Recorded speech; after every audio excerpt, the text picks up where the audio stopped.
ప్రకటన గ్రంథంలో నుండి ప్రకటనే గ్రంథದಿಂದ 14వ అధ్యాయము 14ನೇ ಅಧ್ಯಾಯ 6, 7, 2 వచనాలను చదువుకుందాం. 6 ಮತ್ತು 7 ವಚನಗಳನ್ನು ನಾವು ಓದಿಕೊಳ್ಳೋಣ. ಮತ್ತೊಬ್ಬ ದೇವದೂತನು ಆಕಾಶ ಮಧ್ಯದಲ್ಲಿ ಹಾರಿ ಹೋಗುವುದನ್ನು ಕಂಡೆನು.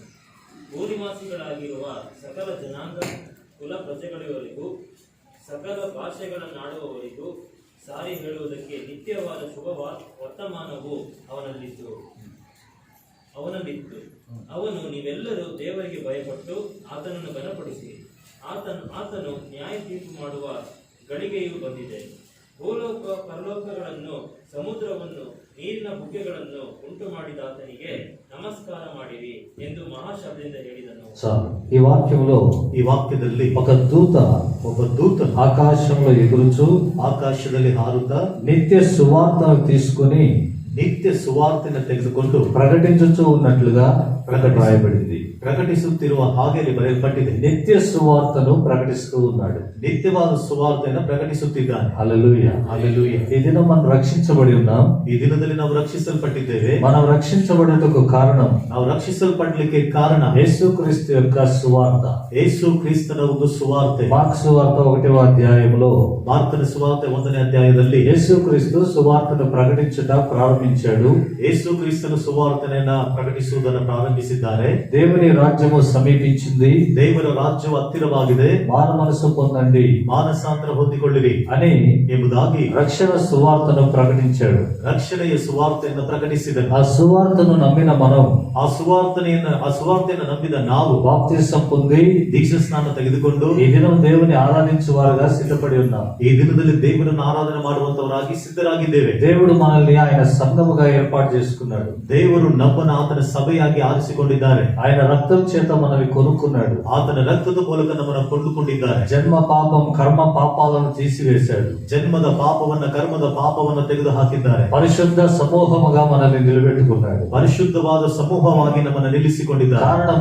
ಕಾರಣವು రక్షణ సువార్తను నమ్మి ఉన్నాం కనుక, ರಕ್ಷಣೆಯ ಸುವಾರ್ತೆಯನ್ನು ನಾವು ನಂಬಿದ್ದರಿಂದ. హల్లెలూయా, హల్లెలూయా. అక్కడ ప్రకటించబడిన మాటలు, ಅಲ್ಲಿ ಪ್ರಕಟಿಸಲ್ಪಟ್ಟಂತ ಮಾತುಗಳು దేవుని వైపు తిరగండి, ದೇವರ ಕಡೆಗೆ ತಿರುಗಿಕೊಳ್ಳಿ, మారు మనసు పొందండి, ಮಾನಸಾಂತರ ಹೊಂದಿಕೊಳ್ಳಿರಿ, దేవుని రాజ్యము సమీపించింది, ದೇವರ ರಾಜ್ಯವು ಹತ್ತಿರವಾಗಿದೆ, మీరు మారు మనసు పొందాలి, ನೀವು ಮಾನಸಾಂತರ ಹೊಂದಿಕೊಳ್ಳಬೇಕು. ఇక్కడ ఒక నిత్య సువార్త ప్రకటించబడుతూ ఉంది. ಇಲ್ಲಿ ಒಂದು ನಿತ್ಯ ಸುವಾರ್ತೆಯು ಪ್ರಕಟಿಸಲ್ಪಡುತ್ತಾ ಇದೆ. నిత్యము ఉన్న సువార్త, ನಿತ್ಯವೂ ಇರುವಂತಹ ಸುವಾರ್ತೆ. యేసు ప్రభు ప్రకటించిన సువార్తనే ಯೇಸು ಕ್ರಿಸ್ತನು ಪ್ರಕಟಿಸಿದಂತ ಸುವಾರ್ತೆಯೇ విశ్వసించిన వారికి ప్రకటించబడుతున్న సువార్త. ఇది ನಂಬಿದವರಿಗೆ ಪ್ರಕಟಿಸಲ್ಪಡುತ್ತಿರುವಂತಹ ಸುವಾರ್ತೆ. ಇದು యేసు ప్రభు చెప్పిన మాటలు ప్రారంభపు మాటలు, ಯೇಸು ಕ್ರಿಸ್ತನು ಹೇಳಿದಂತ ಆ ಪ್ರಾರಂಭದ ಮಾತುಗಳು, యేసు ప్రభు చెప్పిన మాటలు ప్రారంభపు మాటలు, ಯೇಸು ಕ್ರಿಸ್ತನು ಹೇಳಿದಂತ ಮಾತುಗಳು ಪ್ರಾರಂಭದ ಮಾತುಗಳು. విశ్వసించిన వారికి తిరిగి ఆ సువార్త ఏం ప్రకటిస్తుందంటే, ನಂಬಿದವರಿಗೆ ತಿರುಗಿ ಆ ಸುವಾರ್ತೆ ಏನು ಪ್ರಕಟಿಸುತ್ತಾ ಇದೆ ಅಂದರೆ, మీరు దేవునికి భయపడండి, ನೀವು ದೇವರಿಗೆ ಭಯಪಡಿರಿ. హల్లెలూయా, హల్లెలూయా. తీర్పు గడియలు వచ్చి ఉన్నాయి, ತೀರ್ಪಿನ ಗಳಿಗೆಯು ಬಂದಿದೆ, తీర్పు గడియలు సమీపించి ఉన్నాయి. ತೀರ್ಪಿನ ಗಳಿಗೆಯು ಹತ್ತಿರವಾಗಿದೆ. ఎలా చెప్పగలుగుతున్నాము ఇప్పుడు?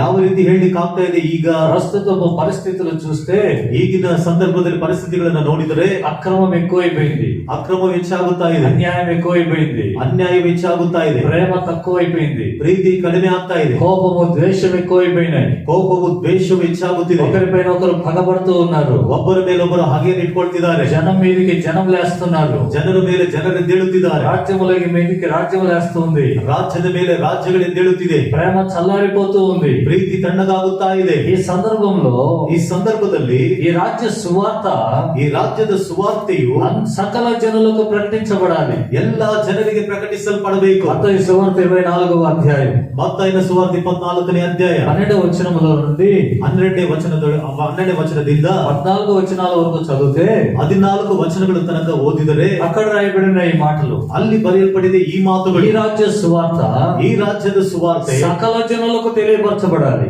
ಎಲ್ಲಾ ಜನರಿಗೆ ತಿಳಿಸಲ್ಪಡಬೇಕು. అటు తరువాత అంతము వచ్చును. ಅದಾದ ಮೇಲೆ ಅಂತ್ಯವು ಬರುತ್ತದೆ. ఇక్కడ ప్రకటన గ్రంథంలో ಇಲ್ಲಿ ಪ್ರಕಟಣೆ ಗ್ರಂಥದಲ್ಲಿ సువార్త అందరికి తెలియపరచబడుతుంది. ಸುವಾರ್ತೆಯು ಎಲ್ಲರಿಗೂ ತಿಳಿಸಲ್ಪಡುತ್ತಾ ಇದೆ. దూత పైన ఎగురుతూ ఉన్నాడు, ದೂತನು ಮೇಲೆ ಹಾರುತ್ತಾ ಇದ್ದಾನೆ, అక్కడి నుంచి ప్రకటిస్తూ ఉన్నాడని రాయబడింది. ಅಲ್ಲಿಂದ ಪ್ರಕಟಿಸುತ್ತಿದ್ದಾನೆ ಎಂಬುದಾಗಿ ಬರೆಯಲ್ಪಟ್ಟಿದೆ. హల్లెలూయా, హల్లెలూయా, హల్లెలూయా, హల్లెలూయా. ఇది ఒక సూచనగా మాత్రం చెప్పబడింది. ಒಂದು ಸೂಚನೆಯಾಗಿ ಮಾತ್ರವೇ ಹೇಳಲ್ಪಟ್ಟಿದೆ. ఎందుకంటే ಯಾಕಂದ್ರೆ దూతనే వచ్చి డైరెక్ట్ గా ప్రకటించడు. ದೂತನೇ ಬಂದು ನೇರವಾಗಿ ಪ್ರಕಟಿಸುವುದಿಲ್ಲ. ఆకాశం నుండి ప్రకటించబడుతున్న ఆ సందేశం, ಆಕಾಶದಿಂದ ಪ್ರಕಟಿಸಲ್ಪಡುತ್ತಾ ಇರುವಂತಹ ಆ ಸಂದೇಶ ఈ ప్రస్తుతం నెట్వర్క్ ద్వారా వచ్చే సందేశాలు లాంటివి. ಈಗಿನ ಸಂದರ್ಭದಲ್ಲಿ ನೆಟ್ವರ್ಕ್ ಮೂಲಕ ಬರುವಂತ ಸಂದೇಶಗಳು. హల్లెలూయా. హల్లెలూయా. మొబైల్లో గానీ, టీవీలలో గానీ, రేడియోలలో గానీ వస్తూ ఉన్నాయి. ಮೊಬೈಲ್ಗಳಾಗಲಿ, ಟಿವಿಗಳಲ್ಲಾಗಿರ್ಲಿ ಅಥವಾ ರೇಡಿಯೋಗಳಲ್ಲಾಗಲಿ ಬರ್ತಾ ಇದೆ. అవి పైనుంచి శాటిలైట్ నుండి వస్తున్నాయి. ಅದು ಮೇಲಿಂದ ಸ್ಯಾಟಲೈಟ್ ನಿಂದಲೇ ಬರ್ತಾ ಇದೆ. దేవునికి స్తోత్రం. ದೇವರಿಗೆ ಸ್ತೋತ್ರ. సువార్త ప్రకటించబడుతూ ఉంది. ಸುವಾರ್ತೆ ಪ್ರಕಟಿಸಲ್ಪಡುತ್ತಿದೆ. అంత్యము సమీపించింది. ಅಂತ್ಯವು ಹತ್ತಿರವಾಗಿದೆ. కాబట్టి తీర్పులు జరిగేటువంటి సమయం వచ్చేసింది. ಆದ ಕಾರಣ ತೀರ್ಪುಗಳು ನಡೆಯುವಂತ ಸಂದರ್ಭ ಬಂದ್ಬಿಟ್ಟಿದೆ. తీర్పులు చేసే సమయం ఏది? ತೀರ್ಪುಗಳು ಮಾಡುವಂತ ಸಮಯ ಯಾವುದು? అక్రమం ఎక్కువైనప్పుడు, ಅಕ್ರಮ ಹೆಚ್ಚಾದಾಗ, అన్యాయం ఎక్కువైనప్పుడు, ಅನ್ಯಾಯವು ಹೆಚ್ಚಾದಾಗ, మోసములు ఎక్కువైనప్పుడు, ಮೋಸಗಳು ಹೆಚ್ಚಾದಾಗ, అలాంటప్పుడు తీర్పులు జరుగుతాయి. ಆ ರೀತಿ ಇದ್ದಾಗ ತೀರ್ಪುಗಳು ನಡೆಯುತ್ತವೆ. హల్లెలూయా. హల్లెలూయా. సొదొమ గొమొర్రా పట్టణాల గురించి చూడండి. ಸೋದೋಮ್ ಗೊಮೊರ ಪಟ್ಟಣಗಳ ಕುರಿತಾಗಿ ನೋಡ್ರಿ. ఎంతో అన్యాయం చేశారు వాళ్ళు. ಎಷ್ಟು ಅನ್ಯಾಯಗಳನ್ನು దాని ಮಾಡಿದ್ದಾರೆ. పాపం ఎక్కువైపోయింది. ಅದರ ಪಾಪವೇ ಹೆಚ್ಚಾಯಿತು. అయినప్పటికీ ಆದಾಗಲೂ ఆఖరిగా దేవుడు వచ్చాడు. ಕೊನೆಯದಾಗಿ ದೇವರು ಬಂದ್ರು. వచ్చినప్పుడు చెప్తున్న మాట ఏంటంటే, ಬಂದಾಗ ಹೇಳುತ್ತಿರುವಂತ ಮಾತು ಏನಂದ್ರೆ, ఆదికాండం 18వ అధ్యాయం, ಆದಿಕಾಂಡ 18ನೇ ಅಧ್ಯಾಯ. సొదొమను గురించినటువంటి సొదొమను గురించినటువంటి సంగతులు నేను విన్నాను. ಸೋದೋಮಿನ ಕುರಿತಾದ ವಿಷಯಗಳನ್ನ ನಾನು ಕೇಳಿದ್ದೇನೆ. దాని పాపము చాలా ఘోరమైంది. ಅದರ ಪಾಪವು ತುಂಬಾ ದೊಡ್ಡದಾಗಿದೆ. కాబట్టి దాని విషయంలో గమనించడానికి వచ్చి ఉన్నానని దేవుడు మాట్లాడాడు. ಆದ ಕಾರಣ ಅದರ ವಿಷಯದಲ್ಲಿ ನಾನು ಗಮನಿಸಲಿಕ್ಕಾಗಿ ಬಂದಿದೆ ಎಂಬುದಾಗಿ ದೇವರು ಹೇಳ್ತಿದ್ದಾರೆ. ఎందుకని? ಯಾತಕ್ಕಾಗಿ? దాని పాపాలు ఎక్కువైపోయాయి. ಅದರ ಪಾಪಗಳು ಹೆಚ್ಚಾಗಿದೆ. కాబట్టి అక్కడ తీర్పు జరిగినట్లుగా వాక్యంలో రాయబడింది. ಆದ ಕಾರಣ ಅಲ್ಲಿ ತೀರ್ಪು ನಡೆದ ಹಾಗೆ ದೇವರ ವಾಕ್ಯದಲ್ಲಿ ಬರೆಯಲ್ಪಟ್ಟಿದೆ. అన్యాయం ఎక్కువైనప్పుడు తీర్పులు జరుగుతాయి. ಅನ್ಯಾಯವು ಹೆಚ್ಚಾದಾಗ ತೀರ್ಪುಗಳು ನಡೆಯುತ್ತೆ. అక్రమం విస్తరించినప్పుడు తీర్పులు జరుగుతాయి. ಅಕ್ರಮಗಳು ಹೆಚ್ಚಾದಾಗ ತೀರ್ಪುಗಳು ನಡೆಯುತ್ತೆ. ప్రస్తుతం మనం చూస్తున్నాం గవర్నమెంట్ సంగతులు గాని, ಈಗಿನ ಸಮಯದಲ್ಲಿ ನಾವು ನೋಡುತ್ತಾ ಇದ್ದೇವೆ ಸರ್ಕಾರದ ಒಂದು ಸಂಗತಿಗಳಾಗಿರ್ಲಿ, లేక జనం విషయం గాని, ಅಥವಾ ಜನರ ವಿಷಯವಾಗಿರ್ಲಿ, అన్యాయం రెచ్చిపోతా ఉంది. ಅನ್ಯಾಯವು ಹೆಚ್ಚಾಗ್ತಾ ಇದೆ. అక్రమం ఎక్కువైపోతుంది. ಅಕ್ರಮವು ಹೆಚ್ಚಾಗುತ್ತಾ ಇದೆ. అందరూ రాత్రిపూట తెలియకుండా దొంగతనాలు చేస్తారు. ಎಲ್ಲರೂ ತಿಳಿಯದ ಹಾಗೆ ರಾತ್ರಿ ವೇಳೆಯಲ್ಲಿ ಕಳ್ಳತನಗಳನ್ನು ಮಾಡ್ತಾರೆ, దోపిడీలు చేస్తారు, ಕೊಳ್ಳೆ ನೋಡುತ್ತಾರೆ. కానీ ఇక్కడ పగలే జరుగుతున్నాయి. ಆದ್ರೆ ಇಲ್ಲಿ ಹಗಲೇ ನಡೀತಾ ಇದೆ. అందరికి తెలిసినట్లుగానే జరుగుతున్నాయి మోసాలు. ಎಲ್ಲರಿಗೆ ತಿಳಿದಂತೆ ನಡೀತಾ ಇದೆ ಮೋಸಗಳು. అలాంటి గవర్నమెంట్ వచ్చింది ఇప్పుడు. ಅಂತ ಸರ್ಕಾರ ಬಂದಿದೆ. ಈಗ ఆలోచన చేసుకోండి, ಆಲೋಚನೆ ಮಾಡಿಕೊಳ್ಳಿ. ఇవి వచ్చినప్పుడు ಇದು ಬಂದಾಗ మనం ఏం ఆలోచన చేయాలి? ನಾವು ಏನು ಆಲೋಚನೆ ಮಾಡಬೇಕು? తీర్పు గడియలు సమీపించి ఉన్నాయి. ತೀರ್ಪಿನ ಗಳಿಗೆಗಳು ಹತ್ತಿರವಾಗಿದೆ. తీర్పు చేసేదానికి న్యాయాధిపతి రాబోతూ ఉన్నాడు. ತೀರ್ಪನ್ನ ಮಾಡ್ಲಿಕ್ಕಾಗಿ ನ್ಯಾಯಾಧಿಪತಿ ಬರ್ಲಿಕ್ಕಿದ್ದಾರೆ. న్యాయాధిపతి అయిన యేసయ్య రాబోతూ ఉన్నాడు. ನ್ಯಾಯಾಧಿಪತಿಯಾದ యేసయ్య ಬರ್ಲಿಕ್ಕಿದ್ದಾರೆ. కాబట్టి దూత ప్రకటిస్తూ ఉంది. ಆದ್ದರಿಂದ ದೂತನು ಪ್ರಕಟಿಸುತ್ತಾ ಇದ್ದಾನೆ. నిత్య సువార్త ప్రకటిస్తూ ఉంది. ನಿತ್ಯ ಸುವಾರ್ತೆಯನ್ನು ಪ್ರಕಟಿಸುತ್ತಿದ್ದಾರೆ. ఏమిటి సువార్త? ಏನು ಈ ಸುವಾರ್ತೆ? ఏమిటి సువార్త? ಏನು ಈ ಸುವಾರ್ತೆ? దేవునికి భయపడండి, ದೇವರಿಗೆ ಭಯಪಡಿರಿ. హల్లెలూయా. హల్లెలూయా. శిక్ష రాబోతుంది, ಶಿಕ್ಷೆ ಬರ್ಲಿಕ್ಕಿದೆ, తీర్పు రాబోతుంది. ತೀರ್ಪು ಬರ್ಲಿಕ್ಕಿದೆ. ఇప్పుడు మీరు చేయవలసింది, ಈಗ ನೀವು ಮಾಡಬೇಕಾಗಿದ್ದು మీరేదో ఇవ్వడమని కాదు, ನೀವೇನು ಕೊಡಬೇಕೆಂಬುದಾಗಿ ಅಲ್ಲ, ఏదో అర్పించడమని కాదు, ಏನು ಅರ್ಪಿಸಬೇಕೆಂಬುದಾಗಲ್ಲ, ఏదో దాన ధర్మాలు కాదు, ಏನೋ ದಾನ ಧರ್ಮಗಳಲ್ಲ. మీరు దేవునికి భయపడండి. ನೀವು ದೇವರಿಗೆ ಭಯಪಡಿರಿ. హల్లెలూయా. హల్లెలూయా. తీర్పులు జరగబోతూ ఉన్నాయి. ತೀರ್ಪುಗಳು ನಡೆಯಲಿಕ್ಕಿದೆ. మీరు దేవునికి భయపడండి. ನೀವು ದೇವರಿಗೆ ಭಯಪಡಿರಿ. భయపడుతున్నామా దేవునికి? ದೇವರಿಗೆ ನಾವು ಭಯಪಡುತ್ತಾ ಇದ್ದೇವೆ. మనల్ని మనం పరీక్ష చేసుకోవాలి. ನಮ್ಮನ್ನು ನಾವು ಪರೀಕ್ಷೆ ಮಾಡಿಕೊಳ್ಬೇಕು. దేవునికి భయపడడం అంటే రెండు విధాలుగా ఉన్నాయి. ದೇವರಿಗೆ ಭಯಪಡುವುದಂದ್ರೆ ಅದು ಎರಡು ವಿಧಾನಗಳಿದೆ. ఏమిటి? మొదటిది అంటే, ಏನು మొదలನೇదంದ್ರೆ, దేవుడు చెప్పింది చేయక ದೇವರು ಹೇಳಿದ್ದನ್ನ ಮಾಡದೆ ఏదైనా చేస్తాడేమో అని భయపడ్డాం. ಏನಾದ್ರೂ ಮಾಡ್ತಾರೆ ಎಂಬುದಾಗಿ ಎದುರೋದು. హల్లెలూయా. ಹಲ್ಲೆಲೂಯಾ. దేవుడు చెప్పింది చేయరు, ದೇವರು ಹೇಳಿದ್ದನ್ನ ಮಾಡೋದಿಲ್ಲ. తర్వాత భయపడతారు ఏమైనా చేస్తాడేమో, ತರುವಾಯ ಹೆದರ್ತಾರೆ ಏನಾದ್ರು ಮಾಡ್ತಾರೇನೋ ಅಂತ. ఇంకొకటి, ಇನ್ನೊಂದು, దేవుడు చెప్పనిది చేయడం, ದೇವರು ಹೇಳ್ದಲೇ ಇರೋದನ್ನ ಮಾಡೋದು. చెప్పకుండా ఉన్నది చేయడము, ಹೇಳ್ದಲೇ ಇರುವಂತದನ್ನ ಮಾಡೋದು. ఏదో చేస్తాడని భయపడ్డాం. ಏನೋ ಮಾಡ್ತಾರೆ ಅಂತ ಹೆದರೋದು. మొత్తం మీద చెప్పాలంటే పాపము చేసి భయపడడం. ಒಟ್ಟಾರೆ ಹೇಳ್ಬೇಕಂದ್ರೆ ಪಾಪವನ್ನ ಮಾಡಿ ಹೆದರೋದು. పాపం చేసి భయపడడం, ಪಾಪವನ್ನ ಮಾಡಿ ಹೆದರೋದು. ఇది దేవుడు ఇష్టపడే భయం కాదు. ಇದು ದೇವರು ಇಷ್ಟಪಡುವಂತ ಭಯ ಅಲ್ಲ. ఏదైతే చేయొద్దని చెప్పాడో దాన్ని చేసి భయపడ్డాడు ఒక వ్యక్తి. ಯಾವ್ದಾದ್ರೆ ಮಾಡ್ಬೇಡೆಂಬುದಾಗಿ ಹೇಳಿದ್ದಾರೋ ಅದನ್ನ ಮಾಡಿ ಒಬ್ಬ ವ್ಯಕ್ತಿ ಎದುರಿದ್ದಾನೆ. ఎవరు? ಯಾರು? ఆదాం. ಆದಾಮನು. ఆదాం ఏం చెప్పాడు దేవుడు? ದೇವರು ಏನ್ ಹೇಳಿದ್ರು? ఈ పంట నువ్వు తినకూడదు, ಈ ಹಣ್ಣನ್ನ ನೀ ತಿನ್ನಬಾರದು, ఇది మంచి చెడ్డలు తెలివినిచ్చే వృక్ష ఫలం, ಇದು ಒಳ್ಳೆಯನ್ನ ಕೆಟ್ಟದನ್ನ ತಿಳುವಳಿಕೆ ಉಂಟು ಮಾಡುವಂತ ವೃಕ್ಷದ ಫಲ, ఇది తినే వయసు నీకు రాలేదు, ಇದು ತಿನ್ನುವಂತ ವಯಸ್ಸು ನಿನಗೆ ಬಂದಿಲ್ಲ, దీని వయసు వచ్చినప్పుడు నీకు ఇస్తాం, ಇದರ ವಯಸ್ಸು ಬಂದಾಗ ನೀನು ಕೊಡುತ್ತೇನೆ, కానీ ఇప్పుడు నువ్వు తినకూడదు. ಆದರೆ ಈಗ ನೀನು ತಿನ್ನಬಾರದು. ఆదాం ఏం చేశాడు? ಆದಾಮನು ಏನ್ ಮಾಡಿದನು? తిన్నాడు. ತಿಂದನು. ತಿಂದು తనకున్నటువంటి మహిమ గల వస్త్రాలు పోగొట్టుకొని ತನಗಿದ್ದಂತ ಮಹಿಮೆ ಉಳ್ಳಂತ ವಸ್ತ್ರಗಳನ್ನ ಕಳೆದುಕೊಂಡು, ఆదికాండ 3:10 రాయబడిన మాటలు, ಆದಿಕಾಂಡ 3:10 ಬರೆಯಲ್ಪಟ್ಟಂತ ಮಾತುಗಳು ఏం రాయబడింది? ಏನ್ ಬರೆಯಲ್ಪಟ್ಟಿದೆ? నేను దిగంబరిని గనుక ನಾನು ಬೆತ್ತಲೆಯಾಗಿರುವುದರಿಂದ నీ స్వరం విని భయపడుతూ ఉన్నాను. ನಿನ್ನ ಸ್ವರವನ್ನು ಕೇಳಿ ನಾನು ಭಯಪಡುತ್ತೇನೆ. నేను దిగంబరిని గనుక భయపడుతున్నాను. ನಾನು ದಿಗಂಬರಿಯಾಗಿರುವುದರಿಂದ ನಾನು ಹೆದರುತ್ತಾ ಇದ್ದೇನೆ. ఆదామా ఎక్కడున్నావు? ಆದಾಮನೇ ಎಲ್ಲಿದ್ದೀಯಾ? నేను నీ కోసమే వచ్చాను తోటలోకి. ನಾನು ನಿನಗೋಸ್ಕರವಾಗಿ ಬಂದಿದ್ದೇನೆ ತೋಟದೊಳಗೆ. ఆదాం అంటున్నాడు, ಆದಾಮನು ಹೇಳ್ತೀನಿ, నేను దిగంబరిని గనుక దాక్కున్నాను భయపడి. ನಾನು ದಿಗಂಬರಿಯಾಗಿರುವುದರಿಂದ ನಾನು ಹೆದರಿಕೊಂಡು ನಾನು ಬಚ್ಚಿಟ್ಕೊಂಡಿದ್ದೇನೆ. నేను దాక్కున్నాను అంటున్నాడు. ನಾನು ಬಚ್ಚಿಟ್ಟುಕೊಂಡಿದ್ದೇನೆ ಅಂತ గమనించండి ఈ విషయాలను. ಗಮನಿಸಿರಿ ಈ ವಿಷಯಗಳನ್ನು. దేనికి భయపడుతున్నాం మనం?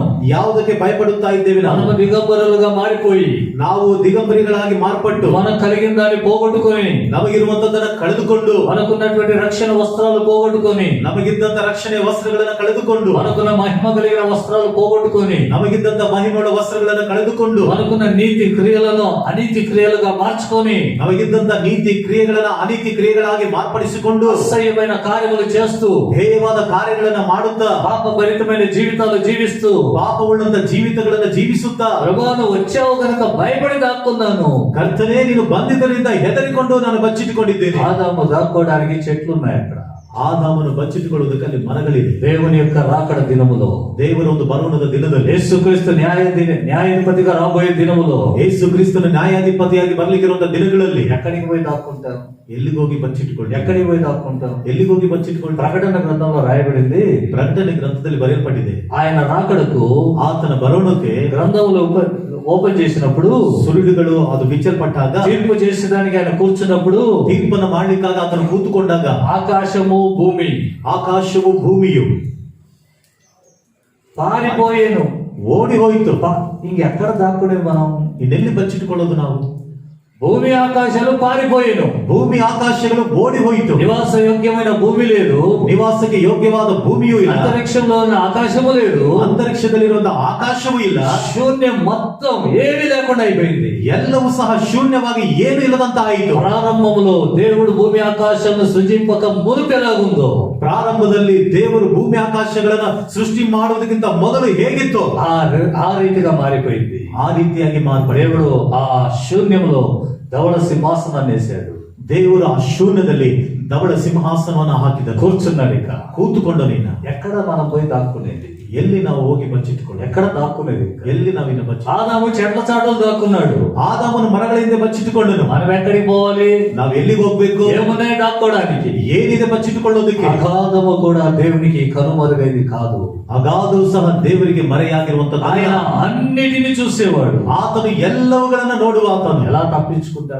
ನಾವು ಹೇಗೆ ತಪ್ಪಿಸಿಕೊಳ್ತೀವಿ? ఈ దినం చాలా మంది ಈ ದಿನದಲ್ಲಿ ತುಂಬಾ ಜನ వారు పొందిన రక్షణ, ಅವರು ಹೊಂದಿಕೊಂಡ ರಕ್ಷಣೆ, వారికున్నటువంటి పరిశుద్ధత, ಅವರಿಗಿದ್ದಂತ ಪರಿಶುದ್ಧ, వారికున్న విశ్వాసం, ಅವರಿಗಿರುವಂತ ನಂಬಿಕೆ, వారికున్న ఆత్మీయత ಅವರಿಗಿದ್ದಂತ ಆತ್ಮೀಕತೆ పోగొట్టుకొని ಕಳೆದುಕೊಂಡು ఏదో మేకప్ చేస్తూ జీవిస్తున్నారు. ಏನೋ ಮೇಕಪ್ ಮಾಡ್ತಾ ಜೀವಿಸ್ತಾ ಇದ್ದಾರೆ. అంటే పూసుకునే మేకప్లు కాదు, ಅಂದ್ರೆ ಹಚ್ಚಿಕೊಳ್ಳುವಂತ ಮೇಕಪ್. మేము కూడా భక్తులమే, ನಾವು ಸಹ ಭಕ್ತರೇ. మునిపటి వలనే భక్తి కలిగి ఉన్నాం, ಮೊದಲಿನ ಹಾಗೆ ನಾವು ಭಕ್ತಿ ಉಳ್ಳವರಾಗಿದ್ದೇವೆ. మునిపటి వలె ఆసక్తి కలిగి ఉన్నాం, ಮೊದಲಿನ ಹಾಗೆ ಆಸಕ್ತಿ ಉಳ್ಳವರಾಗಿದ್ದೇವೆ. మునిపటి వలె విశ్వాసంలో ఉన్నాం ಮೊದಲಿನ ಹಾಗೆ ನಂಬಿಕೆಯಲ್ಲೇ ಇದ್ದೇವೆ అని ಎಂಬುದಾಗಿ చెప్పుకుంటున్నారు. కానీ ಹೇಳಿಕೊಳ್ಳುತ್ತಾ ಇದ್ದಾರೆ. ಆದರೆ దిగంబరులుగా ఉన్నారు, ಅವರು ಬೆತ್ತಲೆಯಾಗಿದ್ದಾರೆ.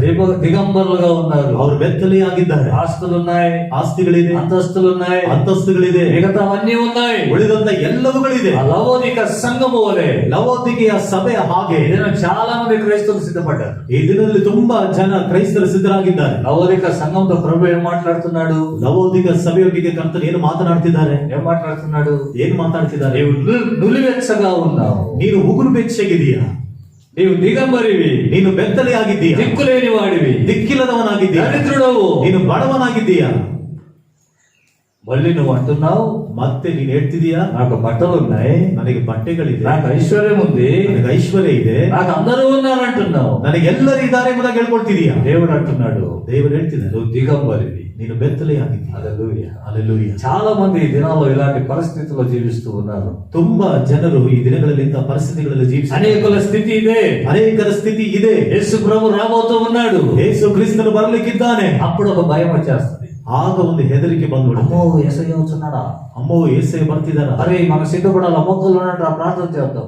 ನಾವು ಸಿದ್ಧರಾಗಬೇಕು, ಮೊಣಕಾಲೂರಿ ಪ್ರಾರ್ಥನೆ ಮಾಡೋಣ. అప్పటికప్పుడు ಆಗಿಂದಾಗ್ಲೇ అప్పటికప్పుడే ಆಗಿಂದಾಗಲೇ ఆయన రాకడ ఎప్పుడో నీకు తెలియదు.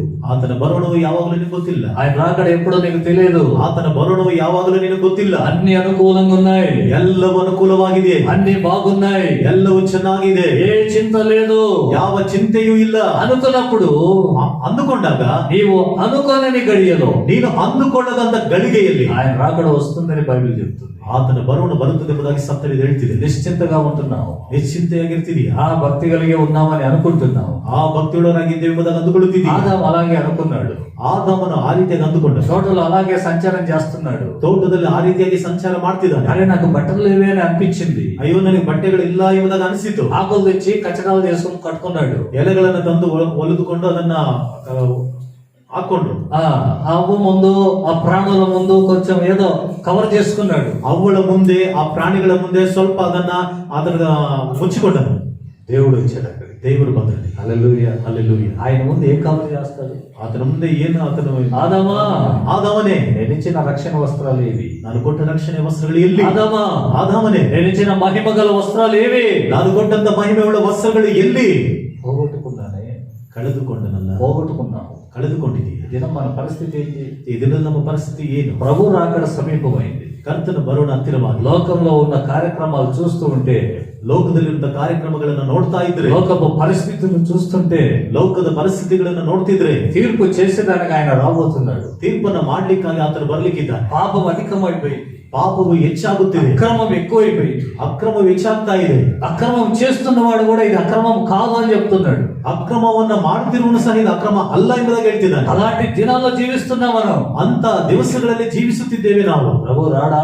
ಕರ್ತನು ಬರೋದಿಲ್ವಾ? ఇది రాకడ సమయం కాదా? ಇದು ಬರೋಣದ ಸಮಯ ಅಲ್ವಾ? అనిపించడం లేదా? బైబిల్లో మనం పరిశీలన చేస్తే ಸತ್ಯವೇದ ನಾವು ಪರಿಶೀಲನೆ ಮಾಡಿ ನಮ್ಗೆ ಅನಿಸ್ತಾ ಇಲ್ವಾ? మరి ఏంటి మన పరిస్థితి? ಮತ್ತೆ ಏನು ನಮ್ಮ ಪರಿಸ್ಥಿತಿ? పోగొట్టుకున్నాం కదా భక్తిని, ಕಳೆದುಕೊಂಡಿದ್ದೇವಲ್ಲ ಭಕ್ತಿ, పరిశుద్ధతను పోగొట్టుకున్నాం, ಪರಿಶುದ್ಧತೆಯನ್ನು కొనుక్కున్న ಕಳೆದುಕೊಂಡ, ప్రేమ లేదు, ಮೊದಲಿದ್ದ ಪ್ರೀತಿ ಇಲ್ಲ, కొనుక్కున్న విశ్వాసం లేదు, ಮೊದಲಿದ್ದ ನಂಬಿಕೆ ಇಲ್ಲ, కొనుక్కున్న ప్రార్థన జీవితం లేదు, ಮೊದಲಿದ್ದ ಪ್ರಾರ್ಥನೆ ಜೀವಿತವಿಲ್ಲ, కొనుక్కున్న ఆసక్తి లేదు, ಮೊದಲಿದ್ದಂತ ಆಸಕ್ತಿ ಇಲ್ಲ, దేవుని వైపు మన దృష్టి లేదు, ದೇವರ ಕಡೆಗೆ ನಮ್ಮ ದೃಷ್ಟಿ ಇಲ್ಲ, లోకం వైపే దృష్టి, ಲೋಕದ ಕಡೆಗೆ ನಮ್ಮ ದೃಷ್ಟಿ, లోకం వైపే తిరిగింది మన మనస్సు. ನಮ್ಮ ಮನಸ್ಸು ಲೋಕದ ಕಡೆಗೆ ತಿರುಗಿದೆ. ఎలీషా ప్రార్థనలో ఉన్నాడు, ಎಲೀಷನ ಪ್ರಾರ್ಥನೆಯಲ್ಲಿದ್ದಾನೆ, గేహజీ సంపాదన వైపు వెళ్ళాడు, ಗೇಹಾಜಿ ಸಂಪಾದನೆ ಕಡೆ ಹೋಗ್ತಿದ್ದಾನೆ. మళ్ళీ అంటున్నాడు నేను ఎక్కడికి వెళ్ళాలి. ಮತ್ತೆ ಅದನ್ನು ಹೇಳ್ತಿದ್ದಾನೆ, ನಾನು ಎಲ್ಲಿಗೂ ಹೋಗಿ. అలాగే లేదా మన జీవితాలు ఈ దినం? ಹಾಗೆಯೇ ಇಲ್ವಾ ನಮ್ಮ ದಿನಗಳಲ್ಲಿ, ನಮ್ಮ ಜೀವಿತ ಈ ದಿನಗಳಲ್ಲಿ? అలాగే లేదా? ಹಾಗೆ ತಾನೇ ಇಲ್ವಾ? దైవ సన్నిధిలో ఉన్నట్లుగానే ఉన్నాం, ದೇವರ ಸನ್ನಿಧಾನದಲ್ಲಿ ಇದ್ದ ಹಾಗೆ ಇದ್ದೇವೆ. మనసు సంచారం చేస్తా ఉంది, ಮನಸ್ಸು ಸಂಚಾರ ಮಾಡ್ತಾ, ఆలోచనలు సంచారం చేస్తున్నాయి, ಆಲೋಚನೆಗಳು ಸಂಚಾರ ಮಾಡ್ತಾ ಇದೆ. చేయవలసిన కార్యాలు చాలా ఉన్నాయి, ಮಾಡಬೇಕಾದ ಕಾರ್ಯಗಳು ತುಂಬಾ ಇದೆ, చేయకూడనివి ఉన్నాయి, ಮಾಡಬಾರದು ಸಹ ಇದೆ. వాటిని గుర్తు తెలియకుండా, ಅದರ ಒಂದು ಗುರುತು ತಿಳಿಯದ ಹಾಗೆ, వాటిని పరిశీలించకుండా ಅವುಗಳನ್ನು ಪರಿಶೀಲಿಸದ మన ಹಾಗೆ ఇష్ట ప్రకారంగా ప్రవర్తిస్తున్నాం. ನಮ್ಮ ಇಷ್ಟ ಪ್ರಕಾರವಾಗಿ ನಡೆದುಕೊಳ್ತಿದ್ದೇವೆ. తీర్పు దినమున ఎక్కడ నిలబడతావు? ತೀರ್ಪಿನ ದಿನದಲ್ಲಿ ನಾವು ಎಲ್ಲಿ ನಿಲ್ತೀವಿ? ఎక్కడ నిలబడతావు? ಎಲ್ಲಿ ನಿಂತ್ಕೊಳ್ತೀವಿ? ఇప్పటికైనా మార్పు పొందాలి, ಈಗಲಾದರೂ ಮಾರ್ಪಾಟೊಂದು, ఇప్పటికైనా ప్రభు ఎదుట నిలబడాలి. ಈಗಲಾದರೂ ಕರ್ತನ ಮುಂದೆ ನಿಂತುಕೊಳ್ಳಿ. ఆయన ఒక అవకాశం ఇచ్చాడు, ಆತನೊಂದು ಅವಕಾಶವನ್ನು ಕೊಟ್ಟರು. ప్రభు సన్నిధిలో నిలబడాలి. ಕರ್ತನ ಸನ್ನಿಧಾನದಲ್ಲಿ ఒక ನಿಲ್ಲಬೇಕು. స్త్రీ ಒಬ್ಬ ಸ್ತ್ರೀ 12 సంవత్సరాల రక్తస్రావంతో ఉంది, 12 ವರ್ಷಗಳ ರಕ್ತ ಕುಸುಮ ರೋಗ ಸ್ತ್ರೀ ಇದ್ದಾಳೆ. యేసు ప్రభు దగ్గరికి వచ్చింది. ಯೇಸು ಕ್ರಿಸ್ತನ ಬಳಿಗೆ ಬಂದಿದ್ದಾಳೆ. ఆయనకు తెలియకుండా, ಆತನಿಗೆ ತಿಳಿಯದ, ఆయన పర్మిషన్ లేకుండా ಆತನ ಅನುಮತಿ ಇಲ್ಲದೆ వస్త్రపు చెంగును ముట్టి ಆ ವಸ್ತ್ರದ ಒಂದು ತುದಿಯನ್ನು ಮುಟ್ಟಿ స్వస్థత పొందింది. ಸ್ವಸ್ಥತೆ ಹೊಂದಿ వెంటనే ప్రభు అన్నాడు, ಕೂಡಲೇ ಕರ್ತನು ಹೇಳಿದನು, ఎవరు నన్ను ముట్టారు? ಯಾರೋ ನನ್ನನ್ನು ಮುಟ್ಟಿದ್ದಾರೆ, నా ప్రభావము ನನ್ನ ಪ್ರಭಾವ నాలో నుండి బయలుదేరింది. ನನ್ನೊಳಗಿಂದ ಹೊರಟಿದೆ. హల్లెలూయా. ಹಲ್ಲೆಲೂಯಾ. వెంటనే ఆ స్త్రీ వణుకుతూ భయపడిందట. ಕೂಡಲೇ ಆ ಸ್ತ್ರೀ నడుగుతా హెదరికొండను. మార్క్స్ వార్త 5వ అధ్యాయంలో ఆ మాటలు రాయబడి ఉన్నాయి. మార్కన సువార్త 5ನೇ అధ్యాయದ ಮಾತುಗಳು ಬರೆದಿದೆ. భయపడుతూ వచ్చి నిలబడింది. ఎదుర్కొಳ್ಳುತ್ತಾ ಬಂದು ನಿಂತ್ಕೊಂಡಿದ್ದಾಳೆ. 33వ వచనం చదవండి. 33ನೇ ವಚನವನ್ನು 5వ అధ్యాయములో 5ನೇ ಅಧ್ಯಾಯದಲ್ಲಿ ಆ ಹೆಂಗಸು ತನಗಾದುದನ್ನು ತಿಳ್ಕೊಂಡು ಆ. ಅಂಜಿ ನಡುಗುತ್ತಾ ಆ. ಬಂದು ಆತನಿಗೆ అంజి నడుగుతా అదేది అంజి ನಡುಗುತ್ತಾ ఆ. ಬಂದು నువ్వు కూడా అనకాల చదివేటప్పుడు ಆತನಿಗೆ ಅಡ್ಡ ಬಿದ್ದು ಆ. ಇದ್ದ ಸಂಗತಿನೆಲ್ಲ ಹೇಳಿದಳು. చాలు హల్లెలూయా. హల్లెలూయా. భయపడింది, ఎదరికొండలు, వణుకుతూ వచ్చిందంట. నడుగుತ್ತಾ ಬಂದಳಂತೆ. వణుకుతూ వచ్చింది. నడుగుತ್ತಾ ఆయనకు తెలియకుండా నేను ఈ పని చేశాను. ಆತನಿಗೆ ತಿಳಿಯದ ಹಾಗೆ ಈ ಕೆಲಸ ಮಾಡಿದ. ఆయన ప్రభావాన్ని నేను దొంగిలించిన దాన్ని అయ్యాను. ಆತನ ಪ್ರಭಾವವನ್ನು ನಾನು ಕದ್ದುಕೊಂಡವಳಾಗಿದ್ದೇನಲ್ಲ. ఈ విషయం ఆయనకు చెప్పాలి. ಈ ವಿಷಯವನ್ನು ಆತನಿಗೆ ಹೇಳಬೇಕು. భయపడుతూ వచ్చింది, ಆಕೆ ಹೆದರಿಕೊಳ್ಳುತ್ತಾ వణుకుతూ వచ్చింది. ಆಕೆ ನಡುಗುತ್ತಾ ಬಂದಿದ್ದಾಳೆ. దేవుని సన్నిధిలో మనం అలా నిలబడాలి. ಈ ದಿನದಲ್ಲಿ ದೇವರ ಸನ್ನಿಧಾನದಲ್ಲಿ ನಾವು ಆ ರೀತಿಯಾಗಿ ನಿಂತುಕೊಳ್ಳಬೇಕು. మనం చేసిన కార్యాన్ని బట్టి మనం భయపడాలి. ನಾವು ಮಾಡಿದ ಕಾರ್ಯದ ನಿಮಿತ್ತವಾಗಿ ನಾವು ಹೆದರಬೇಕು. పాపాన్ని చూసి భయపడాలి. ಪಾಪವನ್ನು ನೋಡಿ ಭಯಪಡಬೇಕು. పాపము చేసి చిక్కుకున్నానని కాదు భయపడాల్సింది. ಪಾಪವನ್ನ ಮಾಡಿ ಸಿಕ್ಕಾಕಿಕೊಂಡಿದ್ದೇನೆ ಎಂಬುದಾಗಲ್ಲ ಭಯಪಡಬೇಕಾಗಿತ್ತು. పాపాన్ని చూసి భయపడాలి. ಪಾಪವನ್ನು ನೋಡಿ ಭಯಪಡಬೇಕು. దేవుని మాటకు భయపడాలి. ದೇವರ ಮಾತಿಗೆ ಭಯಪಡಬೇಕು. హల్లెలూయా. హల్లెలూయా. ఆ స్త్రీ వచ్చి నిలబడింది. ಆ ಸ್ತ್ರೀ ಬಂದು ನಿಂತುಕೊಂಡಿದ್ದಾಳೆ. ఏమి చేస్తాడో అనుకున్నది. ಏನ್ ಮಾಡ್ತಾಳೋ ಎಂಬುದಾಗಿ ಅಂದುಕೊಂಡಳು. యేసు ప్రభు కరుణామయుడు.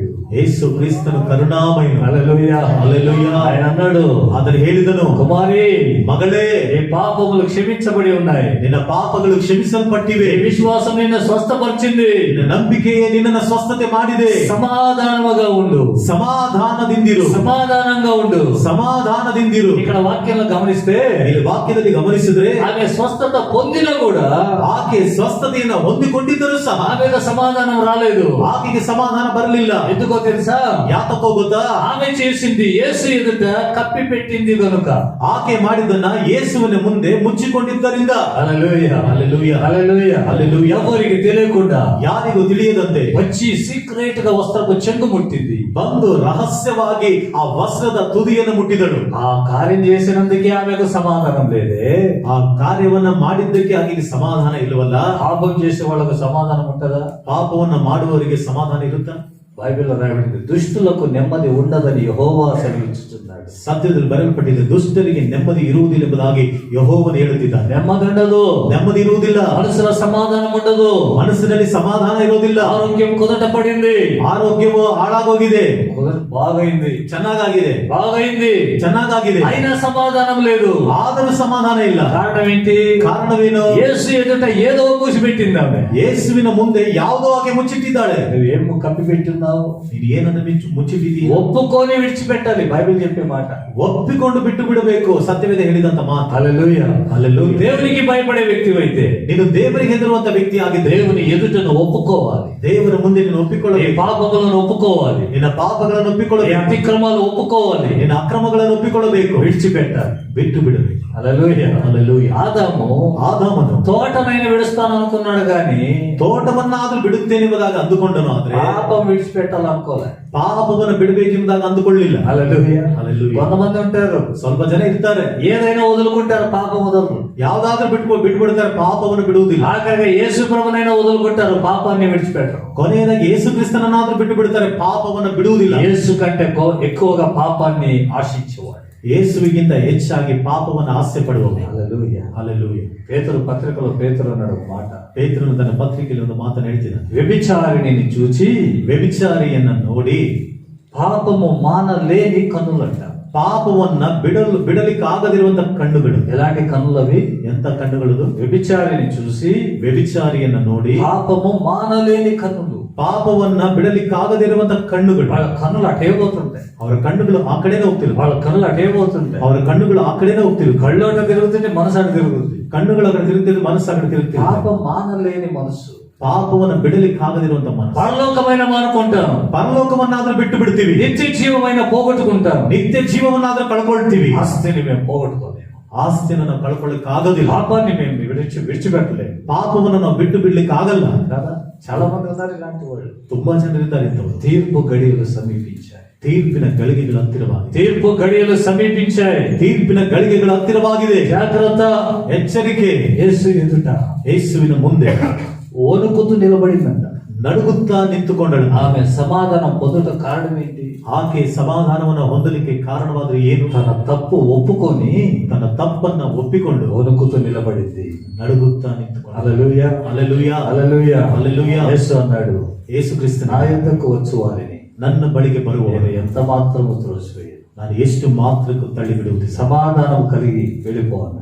ಸಮಾಧಾನ ಉಳ್ಳವಳಾಗಿ ಹೊರಟು కేవలం ఆరోగ్యం పొంది వెళ్ళిపోవాలనుకున్నది. ಕೇವಲವಾಗಿ ಆರೋಗ್ಯವನ್ನು ಹೊಂದಿಕೊಂಡು ಹೊರಟೋಗಬೇಕೆಂಬುದಾಗಿ ಅಂದುಕೊಂಡಳು. ఎప్పుడైతే యేసు ఎదుట భయపడుతూ నిలబడిందో, ಯಾವಾಗಲಾದ್ರೆ ಯೇಸುವಿನ ಮುಂದೆ ನಡುಗುತ್ತಾ ಎದುರುತ್ತಾ ನಿಂತುಕೊಂಡ್ಲು, తన స్థితి అంతటిని మరుగు లేకుండా చెప్పుకున్నదో, ತನ್ನ ಸ್ಥಿತಿಯನ್ನೆಲ್ಲ ಮರೆ ಮಾಡದೆ ಎಲ್ಲವನ್ನ ಯಾವ ರೀತಿ ಹೇಳಿಕೊಂಡ್ಲು, అప్పుడు సమాధానం. ಆಗ ಸಮಾಧಾನ. అప్పుడే సమాధానం. ಆಗಲೇ ಸಮಾಧಾನ. పాపాన్ని కప్పి పెట్టుకుంటే సమాధానం ఉండదు. ಪಾಪವನ್ನು ಮುಚ್ಚಿಟ್ಟುಕೊಂಡ್ರೆ ಸಮಾಧಾನ ಇರೋದಿಲ್ಲ. ఇక్కడ సమాధానం ఉండదు. ಇಲ್ಲಿ ಸಮಾಧಾನ ಇರೋದಿಲ್ಲ. పోయే స్థలంలో కూడా ఉండదు. ಹೋಗುವಂತ ಸ್ಥಳದಲ್ಲಿ ಇರೋದಿಲ್ಲ. ఎందుకంటే పాపానికి వచ్చే జీతం మరణం. ಯಾಕಂದ್ರೆ ಪಾಪಕ್ಕೆ ಬರುವ ಸಂಬಳ ಮರಣ. నరకానికి వెళ్ళిపోవాలి. ನರಕಕ್ಕೆ ಹೋಗ್ಬಿಡ್ಬೇಕು. అక్కడ కూడా నెమ్మది ఉండదు. ಅಲ್ಲಿಯೂ ಸಹ ನೆಮ್ಮದಿ ಇರೋದಿಲ್ಲ. జాగ్రత్త. ಎಚ್ಚರಿಕೆ. ప్రభు మనకు అవకాశం ఇచ్చాడు. ಕರ್ತನು ನಮಗೆ ಅವಕಾಶ ಕೊಟ್ಟಿದ್ದಾನೆ. యేసయ్య ఎదుట వణుకుదాం మన పాపాన్ని బట్టి. ಯೇಸುವಿನ ಮುಂದೆ ನಾವು ನಡುಗೋಣ ನಮ್ಮ ಪಾಪಗಳ ನಿಮಿತ್ತವಾಗಿ, మనం చేసిన అతిక్రమాలు బట్టి, ನಾವು ಮಾಡಿದಂತ ಅತಿಕ್ರಮಗಳ ನಿಮಿತ್ತವಾಗಿ వణుకుతూ ನಡುಗುತ್ತಾ మన స్థితిని ఒప్పుకొని విడిచిపెట్టి ನಮ್ಮ ಸ್ಥಿತಿಯನ್ನ ಒಪ್ಪಿಕೊಂಡು ಬಿಟ್ಟು ಬಿಟ್ಟು కనికరాన్ని మనం పొందాలి. ಕರುಣೆಯನ್ನು ನಾವು ಹೊಂದಿಕೊಳ್ಳೋಣ. హల్లెలూయా, ಹಲ್ಲೆಲೂಯಾ, హల్లెలూయా, ಹಲ್ಲೆಲೂಯಾ. ఆదామును ತೋಟನನ್ನು తోటనైనా విడిచిపెట్టాడు, పాపాన్ని విడవలేదు. ತೋಟವನ್ನಾದ್ರೂ ಬಿಟ್ಟು ಬಿಟ್ಟನು, ಪಾಪವನ್ನು ಬಿಡಲಿಲ್ಲ. దేవునికి భయపడ్డాడు. ದೇವರಿಗೆ ಭಯಪಟ್ಟನು. ఆ భయం దేవునికి ఇష్టం కాలేదు. ಆ ಭಯವು ದೇವರಿಗೆ ಇಷ್ಟ ಆಗ್ಲಿಲ್ಲ. హల్లెలూయా, హల్లెలూయా. రెండవ వ్యక్తి ఉన్నాడు. ಎರಡನೇ ವ್ಯಕ್ತಿ ಇದ್ದಾನೆ. చేయవలసిన కార్యం చేయకుండా ಮಾಡಬೇಕಾದ ಕಾರ್ಯವನ್ನ ಮಾಡದಂತೆ దేవుని ఎదుట నిలబడి భయపడే వ్యక్తి. ದೇವರ ಮುಂದೆ ನಿಂತುಕೊಂಡು ಭಯಪಡುವಂತ ವ್ಯಕ್ತಿ. ఆదామేమో చెయ్యకూడదని చెప్పిందని చేశాడు. ಆದಾಮನೇನೋ ಮಾಡಬಾರದೆಂಬುದಾಗಿ ಹೇಳಿದ್ದನ್ನ ಮಾಡಿದನು. ಈತನು చేయమన్న పని చేయకుండా ಮಾಡು ಎಂಬುದಾಗಿ ಹೇಳಿದ ಕೆಲಸವನ್ನ ಮಾಡದೆ దేవుని ఎదుట భయపడుతూ నిలబడ్డాడు. ದೇವರ ಮುಂದೆ ಭಯಪಡುತ್ತಾ ನಿಂತುಕೊಂಡಿದ್ದ. లూకాసు సువార్త 19వ అధ్యాయం, ಲೂಕನ ಸುವಾರ್ತ 19ನೇ ಅಧ್ಯಾಯ 21వ వచనం, 21ನೇ ವಚನ, 21వ వచనం. 21ನೇ ವಚನ. ನೀನು ಇಡದೇ ಇರುವುದನ್ನು ಎತ್ತಿಕೊಂಡು ಹೋಗುವ ಬಿತ್ತಿದೆ. ನೀನು ಇಡದೇ ಇರುವುದನ್ನು ಎತ್ತಿಕೊಂಡು ಹೋಗುವ, ಬಿತ್ತದೇ ಇರುವುದನ್ನು ಒಯ್ಯುವ ಕಠಿಣ ಮನುಷ್ಯನು ಎಂದು ನಿನಗೆ ಹೆದರಿಕೊಂಡು ಇದನ್ನು ವಸ್ತ್ರದಲ್ಲಿ ಕಟ್ಟಿ ಇಟ್ಟುಕೊಂಡಿರು. నీవు చెడ్డవాడివని భయపడి ನೀನು ಕೆಟ್ಟವನು ಎಂಬುದಾಗಿ ಭಯಪಟ್ಟು నేను దీన్ని భూమిలో దాచిపెట్టాను. ನಾನು ಇದನ್ನ ಭೂಮಿಯಲ್ಲಿ ಬಚ್ಚಿಟ್ಟೆನು. యేసు ప్రభు ಯೇಸು ಕ್ರಿಸ್ತನು ఒక ఉపమానం చెప్పేటప్పుడు ಒಂದು ಸಾಮ್ಯವನ್ನ ಹೇಳುವಾಗ ఒకనికి 5 తలాంతులు, ಒಬ್ಬನಿಗೆ 5 ತಲಾಂತುಗಳು, ఒకనికి 2 తలాంతులు, ಒಬ್ಬನಿಗೆ 2 ತಲಾಂತುಗಳು, ఒకనికి 1 తలాంతు ఇచ్చి ಒಬ್ಬನಿಗೆ 1 ತಲಾಂತುಗಳನ್ನು ಕೊಟ್ಟು దేశాంతరం వెళ్ళిపోయాడు. ದೇಶಾಂತರಕ್ಕೆ ಹೋಗಿಬಿಟ್ಟು వచ్చే లోపల ಬರುವಷ್ಟರೊಳಗೆ ఈ 5 తీసుకున్నవాడు 5 సంపాదించాడు. ಈ 5 ತೆಗೆದುಕೊಂಡವನು 5 ಹೆಚ್ಚಾಗಿ ಸಂಪಾದನೆ ಮಾಡಿದನು. 2 తీసుకున్నవాడు ఇంకా 2 సంపాదించాడు. 2 ತೆಗೆದುಕೊಂಡವನು ಇನ್ನೂ 2 ಸಂಪಾದನೆ ఈ ಮಾಡಿದನು. 1 తీసుకున్నాడు ಈ 1 ತೆಗೆದುಕೊಂಡವನು కొంత తీసి రుమాలలో చుట్టి లోపల పెట్టాడట. ಗುಂಡಿಯನ್ನು ತೋಡಿ ಅದನ್ನ ಬಟ್ಟೆಯಲ್ಲಿ ಸುತ್ತಿ ಒಳಗಡೆ ಬಚ್ಚಿಟ್ಟನು. యేసు ప్రభు వచ్చిన వెంటనే ಯೇಸು ಕ್ರಿಸ್ತನು ಬಂದ ಕೂಡಲೇ భయపడుతూ, ಹೆದರಿಕೊಳ್ಳುತ್ತಾ, అయ్యా ಅಯ್ಯ నువ్వు చెడ్డోడివని నాకు తెలుసు, ನೀನು ಕೆಟ್ಟವನೆಂಬುದಾಗಿ ನನಗೆ ಗೊತ್ತು, అందుకే ఇది ఎలా దాచిపెట్టాను, ಅದಕ್ಕಾಗಿ ಇದನ್ನು ಹೇಗೋ ಬಚ್ಚಿಟ್ಟಿದ್ದೇನೆ, నీది నువ్వు తీసుకో అన్నాడు. ನಿನ್ನದನ್ನ ನೀನು ತೆಗೆದುಕೋ ಅಂತ ಹೇಳಿ. గమనించండి, ಗಮನಿಸಿರಿ, ఇక్కడ భయపడ్డాడు అతను కూడా. ಇಲ್ಲಿ ಆತನು ಭಯಪಟ್ಟಿದ್ದಾನೆ. యజమానుని ఎదుట నిలబడి భయపడుతున్నాడు. ಯಜಮಾನನ ಮುಂದೆ ನಿಂತುಕೊಂಡು ಭಯಪಡ್ತಾ ಇದ್ದಾನೆ. ఆ భయము యజమానునికి ఇష్టం కాలేదు. ಯಜಮಾನನಿಗೆ ಇಷ್ಟ ಆಗ್ಲಿಲ್ಲ. కారణం ఏంటో తెలుసా? ಕಾರಣವೇನೋ ಗೊತ್ತಾ? ఇతనికి ఆ తలాంతు ఇవ్వడానికి కారణం ఏంటి? ಈತನಿಗೆ ಆ ತಲಾಂತನ್ನ ಕೊಡ್ಲಿಕ್ಕೆ ಕಾರಣವಾದ್ರೂ ಏನು? దాచిపెట్టాలని కాదు, ಬಚ್ಚಿಡಬೇಕೆಂಬುದಾಗಲ್ಲ. ఆ ముందు వచనాల్లో రాయబడింది. ಆ ಮುಂದಿನ ವಚನಗಳಲ್ಲಿ ಬರೆಯಲ್ಪಟ್ಟಿದೆ. యజమానుడు అన్నాడు, ಯಜಮಾನನು ಹೇಳ್ತಿದ್ದಾನೆ, చెడ్డ దాసుడా, ಕೆಟ್ಟ ದಾಸನೇ, ఈ డబ్బును ಈ ಹಣವನ್ನ నువ్వు సావుకారుల దగ్గర పెట్టాల్సింది. ನೀನು ಸಾಹುಕಾರರ ಬಳಿಯಲ್ಲಿ ಇಡಬೇಕಾಗಿತ್ತು. అక్కడ నేను వడ్డీతో కూడా తీసుకునేవాడిని. ಅಲ್ಲಿ ನಾನು ಬಡ್ಡಿಯೊಂದಿಗೆ ಅದನ್ನು ತೆಗೆದುಕೊಳ್ತಿದ್ದೆ. అంటే ಅಂದ್ರೆ ఒకవేళ నేను ఊరికే పెట్టాలనుకుంటే సావుకారు దగ్గర పెడుతున్నాను. ಒಂದು ವೇಳೆ ನಾನು ಅದನ್ನ ಸುಮ್ಮನೆ ಇಡಬೇಕಂದಿದ್ರೆ ನಾನು ಸಾಹುಕಾರನ ಬಳಿಯಲ್ಲಿ ಇಡ್ತಾ ಇದ್ದೆ. నీకెందుకు ఇచ్చాను? ನಿನಗೆ ಕೊಟ್ಟಿದ್ದೀನಿ. మీ ఇద్దరు సహోదరులు ఏం చేశారు ఇప్పుడు? ನಿನ್ನ ಇಬ್ಬರು ಸಹೋದರಿ ಏನ್ ಮಾಡಿದ್ದಾರೆ? ಈಗ సంపాదించారు కదా, ಸಂಪಾದನೆ ಮಾಡಿದಾರಲ್ಲ, అంత వ్యాపారం చేశారు కదా, ಅದರಿಂದ ವ್ಯಾಪಾರ ಮಾಡಿದಾರಲ್ಲ, అది నీకు వ్యాపారానికే కదా ఇచ్చాను, ಮತ್ತೆ ನಿನಗೆ ಈ ವ್ಯಾಪಾರಕ್ಕೆ ತಾನೇ ಕೊಟ್ಟಿದ್ದೇನೆ. కానీ నువ్వేం చేసావు? ಆದ್ರೆ ನೀನೇನ್ ಮಾಡಿದೀಯಾ? దాచిపెట్టావు. ಬಚ್ಚಿಟ್ಟಿದೀಯ. దాచిపెట్టడానికి నాకు తెలియదా? ಬಚ್ಚಿಡುವುದಕ್ಕೆ ನನಗೆ ಗೊತ್ತಿಲ್ವಾ? యజమానునికి తెలియదా? ಯಜಮಾನನಿಗೆ ಗೊತ್ತಿಲ್ವಾ? మరి ఎందుకు ఇచ్చాడు తనకి? ಮತ್ತೆ ಯಾಕೆ ಕೊಟ್ಟಿದ್ದಾರೆ ಈತನಿಗೆ? దాంతో నువ్వు పని చేయాలి, ಅದರಿಂದ ನೀನು ಕೆಲಸ ಮಾಡಬೇಕು, దాన్ని నేను ఉపయోగించాలి. ಅದನ್ನ ನೀನು ಉಪಯೋಗಿಸಬೇಕು. ఈ దినం మనకి ఇచ్చినటువంటి ఆ తలాంతులు, ಈ ದಿನಗಳಲ್ಲಿ ನಮಗೆ ಕೊಡಲ್ಪಟ್ಟ ತಲಾಂತುಗಳು, ప్రభు ఇచ్చిన రక్షణ, ಕರ್ತನು ಕೊಟ್ಟಂತ ರಕ್ಷಣೆ, కృపా వరాలు, ಕೃಪೆಯ ವರಗಳು, సాక్షి జీవితం, ಸಾಕ್ಷಿಯ ಜೀವಿತ, ఇవన్నీ మనం ఏం చేయాలంట? ಇವುಗಳೆಲ್ಲವನ್ನ ನಾವು ಏನು ಮಾಡಬೇಕಂತೆ? ఉపయోగించాలి, ಉಪಯೋಗಿಸಬೇಕು. అంతటా మనం ఊరికే కూర్చోవడం కాదు, ನಮ್ಮಷ್ಟಕ್ಕೆ ನಾವು ಸುಮ್ಮನೆ ಕೂತ್ಕೊಳ್ಳಬಾರದು. మనకి ఇచ్చినటువంటి ఆ తలాంతులు ఉపయోగించాలి. ನಮಗೆ ಕೊಡಲ್ಪಟ್ಟಂತ ತಲಾಂತುಗಳನ್ನ ನಾವು ಉಪಯೋಗಿಸಬೇಕು. ప్రార్థన చేసే ఆ తలాంతు నీకుందా? ಪ್ರಾರ್ಥನೆ ಮಾಡುವಂತ ತಲಾಂತು ನಿನಗಿದೆಯಾ? నువ్వు ప్రార్థించే వ్యక్తి పోయి ఉండాలి. ನೀನು ಪ್ರಾರ್ಥನೆ ಮಾಡುವಂತ ವ್ಯಕ್ತಿ ಆಗಿರಬೇಕು. సువార్త చెప్పే శక్తి ఉందా? ಸುವಾರ್ತೆ ಹೇಳುವಂತ ಶಕ್ತಿ ಇದೆಯಾ? సువార్త ప్రకటించాలి, ಸುವಾರ್ತೆಯನ್ನು ಪ್ರಕಟಿಸಬೇಕು. అనేకులకు సాక్షిగా నువ్వు ఉండాలి, ಅನೇಕರಿಗೆ ನೀನು ಸಾಕ್ಷಿಯಾಗಿರಬೇಕು. అనేక ఆత్మల రక్షణార్థమైన సేవ చేయాలి. ಅನೇಕ ಆತ್ಮಗಳ ರಕ್ಷಣಾರ್ಥವಾಗಿ ನೀನು ಸೇವೆ ಮಾಡಬೇಕು. చేయలేవా? ప్రార్థన చేయి. ಮಾಡ್ಲಿಕ್ಕೆ ಆಗಲ್ವಾ? ಪ್ರಾರ್ಥನೆ ಮಾಡು. అది చేత కదా సేవకై నువ్వు చేయగలిగింది ఏదైనా ఉంటే చెయ్యి. ಅದನ್ನು ಸಹ ಮಾಡ್ಲಿಕ್ಕೆ ಆಗಲ್ವಾ? ಸೇವೆಗಾಗಿ ನೀನು ಮಾಡಬೇಕಾಗಿದ್ದನ್ನು ನೀನು ಮಾಡು. హల్లెలూయా. ಹಲ್ಲೆಲೂಯಾ. అది చేయకుండా, ಅದನ್ನ ಮಾಡದಂತೆ, ఏది చేయకుండా ಯಾವುದನ್ನು ಸಹ ಮಾಡದಂತೆ దాచిపెట్టాడంట. ಬಚ್ಚಿಟ್ಟಿದ್ದಾನಂತೆ. ఊరక కూర్చున్నాడు యేసు ప్రభు వచ్చేదాకా. ಸುಮ್ಮನೆ ಕೂತ್ಕೊಂಡಿದ್ದಾನೆ ಯೇಸು ಕ್ರಿಸ್ತನು ಬರುವ ತನಕ, యజమానుడు వచ్చేదాకా, ಯಜಮಾನನು ಬರುವ ತನಕ ఊరికే ఉన్నాడు. ಸುಮ್ಮನೆ ಇದ್ದಾನೆ. పొద్దున సాయంత్రం ప్రార్థన చేసుకుంటాడు, ఊరుకుంటాడు. ಬೆಳಗ್ಗೆ ಸಂಜೆ ಪ್ರಾರ್ಥನೆ ಮಾಡ್ಕೊಳ್ತಾನೆ, ಸುಮ್ಮನೆ ಇರ್ತಾನೆ. అతనికి ఉన్న రక్షణ ఒకరికి పంచుకోడు, ಆತನಿಗಿರುವಂತ ರಕ್ಷಣೆ ಮತ್ತೊಬ್ಬರಿಗೆ ಹಂಚಿಕೊಳ್ಳೋದಿಲ್ಲ. అతనికి ఉన్న ఆ యొక్క ఆ తలంతులు ఉపయోగించడు, ಆತನಿಗಿರುವಂತ ಆ ತಲಾಂತಗಳನ್ನ ಉಪಯೋಗಿಸೋದಿಲ್ಲ. ఏది లేదు. ఆదివారం అయిన వెంటనే బైబిల్ పట్టుకొని వచ్చేస్తాడు. ಏನು ಇಲ್ಲ, ಭಾನುವಾರ ಆದ ಕೂಡಲೇ ಸತ್ಯವನ್ನು ಇಟ್ಕೊಂಡು ಬರ್ತಾನೆ. ఇక తీసుకుపోయి పెడితే మళ్ళీ ఆదివారమే కనబడేది బైబిల్. ఈయన ತೆಗೆದುಕೊಂಡು ಹೋಗಿಟ್ರೆ ಮತ್ತೆ ಭಾನುವಾರನೇ ಕಾಣಿಸೋದು. దేవుని గురించి కానీ దేవుని సేవ గురించి కానీ ఆలోచన లేని వాళ్ళు, ದೇವರನ್ನು ಕುರಿತಾಗಿಯೂ ದೇವರ ಸೇವೆನ ಕುರಿತಾಗಿ ಆಲೋಚನೆ ಇಲ್ಲದೆ ಇದ್ದವರು, ఈ సోమరు లాంటి వాళ్ళు. ಈ ಸೋಮರಿಗಳ శారీరకంగా సంపాదించుకుంటున్నావు, ಶಾರೀರಿಕವಾಗಿ ಸಂಪಾದನೆ ಮಾಡ್ಕೊಳ್ತಿದೀವಿ. ఆత్మీయంగా నువ్వు సోమరివి కాదా? ಆತ್ಮಿಕವಾಗಿ ನೀನು ಸೋಮಾರಿ ಅಲ್ವಾ? సోమరియా కాదా? ಸೋಮಾರಿನ ಅಲ್ವಾ? పని చేయని వాడు ఏం తినకూడదంట? ಕೆಲಸವನ್ನ ಮಾಡದೆ ಇದ್ದವನು ಏನು ತಿನ್ನಬಾರದಂತೆ? ಊಟ ಮಾಡಬಾರದು, ಭೋಜನ చేయకూడదు. అలాగే ಹಾಗೆಯೇ దేవుని పని చేయవాడు కమ్యూనియన్ తీసుకోకూడదు. ದೇವರ ಕೆಲಸವನ್ನ ಮಾಡದೆ ಇದ್ದವನನ್ನು ಅವನು ಕರ್ತನ ಭೋಜನ ತೆಗೆದುಕೊಳ್ಬಾರದು. తీసుకోవచ్చా? ತೆಗೆದುಕೊಳ್ಳಬಹುದಾ? తీసుకోకూడదు, ತೆಗೆದುಕೊಳ್ಳಬಾರದು. హల్లెలూయా. హల్లెలూయా. సామర్థ్యము ఉండి కూడా ಸಾಮರ್ಥ್ಯವು ಇದ್ದು ಸಹ సోమరుల వలె ఉంటే, ಸೋಮರಿಗಳ ಹಾಗೆ ಇದ್ರೆ ఒక దినం యేసు ప్రభు రాబోతున్నాడు. ಒಂದು ದಿನ ಯೇಸು ಕ್ರಿಸ್ತನು ಬರಲಿಕ್ಕಿದ್ದಾನೆ. ఆ దినమున ಆ ದಿನದಲ್ಲಿ నేపాలు చెప్తావు, నాకు చేత కాలేదు ప్రభు, ನೆಪಗಳನ್ನು ಹೇಳ್ತೀಯ, ನನಗೆ ಕೈಯಿಂದ ಆಗಿಲ್ಲಪ್ಪ, నేను నడవలేను ప్రభు, ముసలోన్నైనా. ಕರ್ತನ ನಡೆಯಕ್ಕಾಗಲ್ಲಪ್ಪ, ನನ್ನ ಮುದುಕನ. వేరే వాటికి నడుస్తావు బాగానే, ಬೇರೆದವುಗಳಿಗೆ ನೀನು ನಡೀತೀಯ ಚೆನ್ನಾಗಿ. ట్రైన్ ఎక్కమని చెప్పు, బాగానే పోతావు కట్టె పట్టుకొని. ರೈಲ್ ಅಂತ ಹೇಳಿ ಚೆನ್ನಾಗಿ ಕೋಲ್ ಹಿಡ್ಕೊಂಡು ನೀನು ಹೋಗ್ತೀಯ.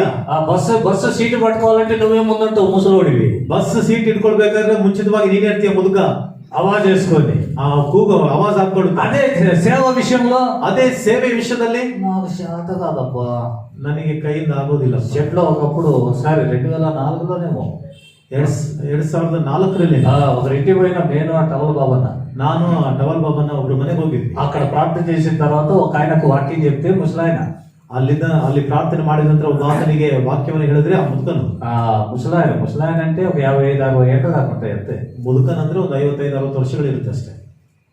వాక్యం చెప్తే ವಾಕ್ಯ ಹೇಳಿದ್ರೆ సాయో కాలం దాన్ని యాక్ బిట్టి సబ్ ఇన్స్పెక్టర్ ಕೆಲಸ, ಸಚ್ಚೆ ಕಾಲವನ್ನು ನಾಕೆಂದ್ರೆ ಈ ಸಬ್ ಇನ್ಸ್ಪೆಕ್ಟರ್ ಪನಿ నీకెవరు ఇస్తుందమ్మా ఆయన సబ్ ఇన్స్పెక్టర్ పని? ನಿನಗೆ ಯಾರು ಕೊಡ್ತಿದಾರಪ್ಪ ಈ ಸಬ್ ಇನ್ಸ್ಪೆಕ್ಟರ್? పరలోకానికి మార్గము తండ్రి, ఇది ಪರಲೋಕಕ್ಕೆ ಮಾರ್ಗ ಅಪ್ಪ ಇದು. రక్షణ పొందు, ಇದು ರಕ್ಷಣೆ ಒಂದು, మారు మనసు పొందు, ಮಾನಸಾಂತರ ಒಂದು, పరలోకం పోతావు ಪರಲೋಕಕ್ಕೆ ಹೋಗ್ತೀಯಾ అని చెప్తే ಎಂಬುದಾಗಿ ಹೇಳಿದ್ರೆ చచ్చిపోయేటప్పుడు నాకు ఎందుకు సబ్, నాకు లేదు ఇక్కడ పని. ಸಾಯಿಬಾಗ ನನಗೆ ಹಾಕ್ಬಿಡು ಸಬ್ ಇನ್ಸ್ಪೆಕ್ಟರ್ ಕೆಲಸ, ನನಗಿಲ್ಲ ಇಲ್ಲಿ ಕೆಲಸ, నాదే గవర్నమెంట్ జాబ్, ನನಗಿಲ್ಲ ಸರ್ಕಾರದ ಉದ್ಯೋಗ, నా ప్రభు ఇచ్చాడు ఒక పని, ನನ್ನ ಕರ್ತನ ಕೊಟ್ಟಿದ್ದಾನೆ ಒಂದು ಕೆಲಸ, minister post. Minister post. Hallelujah, hallelujah, hallelujah, hallelujah. దేశమును శాసించే పని ఇది. ದೇಶಗಳನ್ನು ಶಾಸಿಸುವಂತ ಕೆಲಸ ಇದೆ. దేవుని యొక్క ఆ అజెండా తీసుకొని, ದೇವರ ಒಂದು ಅಜೆಂಡವನ್ನು ತೆಗೆದುಕೊಂಡು ఆయన ఆజ్ఞలు తీసుకొని ప్రజలకు ప్రకటించేటువంటి మినిస్టర్ పోస్ట్ ఇది. ಆತನ ಆಜ್ಞೆಗಳನ್ನು ತೆಗೆದುಕೊಂಡು ಪ್ರಕಟಿಸುವಂತ ಮಿನಿಸ್ಟರ್ ಪೋಸ್ಟ್ ಇದು. హల్లెలూయా, హల్లెలూయా, హల్లెలూయా. ప్రభు ఇచ్చాడు ఆ పోస్ట్. ಈ ಕರ್ತನು ಕೊಟ್ಟಿದ್ದಾನೆ ಆ ಉದ್ಯೋಗ. ఆయన అంటాడు, నా చచ్చిపోయే టైంలో నాకెందుకు లేదు. ಆತನ ಹೇಳ್ತಿದ್ದಾನೆ, ಸಾಯುವಂತ ಕಾಲದಲ್ಲಿ ನನಗೆ ಹಾಕ್ಬಿಟ್ರಿ. ఆలోచన చేయండి. ಆಲೋಚನೆ ಮಾಡಿ. రక్షణ సువార్త ఇది. ರಕ್ಷಣೆ ಸ್ವಾರ್ಥ ಇದು. చేయగలిగిన సామర్థ్యం ఉండి ಮಾಡತಕ್ಕಂತ సామర్థ్య ఇದ್ದು నువ్వు పని చేయకపోతే, ಕೆಲಸ ಮಾಡದೆ ಹೋದ್ರೆ ప్రభు రాకడ దినంలో నువ్వు ఎక్కడ ఉంటావు? ಕರ್ತನ ಬರೋಣ ದಿನದಲ್ಲಿ ನೀನು ಎಲ್ಲಿರ್ತೀಯ? చిన్న పిల్లలు ಮಕ್ಕಳು, ఎందుకు ఎస్ఎస్ఎల్సి పిల్లలు అనుకున్నా, 10ನೇ ತರಗತಿ ಓದುವಂತ ಮಕ್ಕಳು ಅನ್ಕೊಳ್ಳ.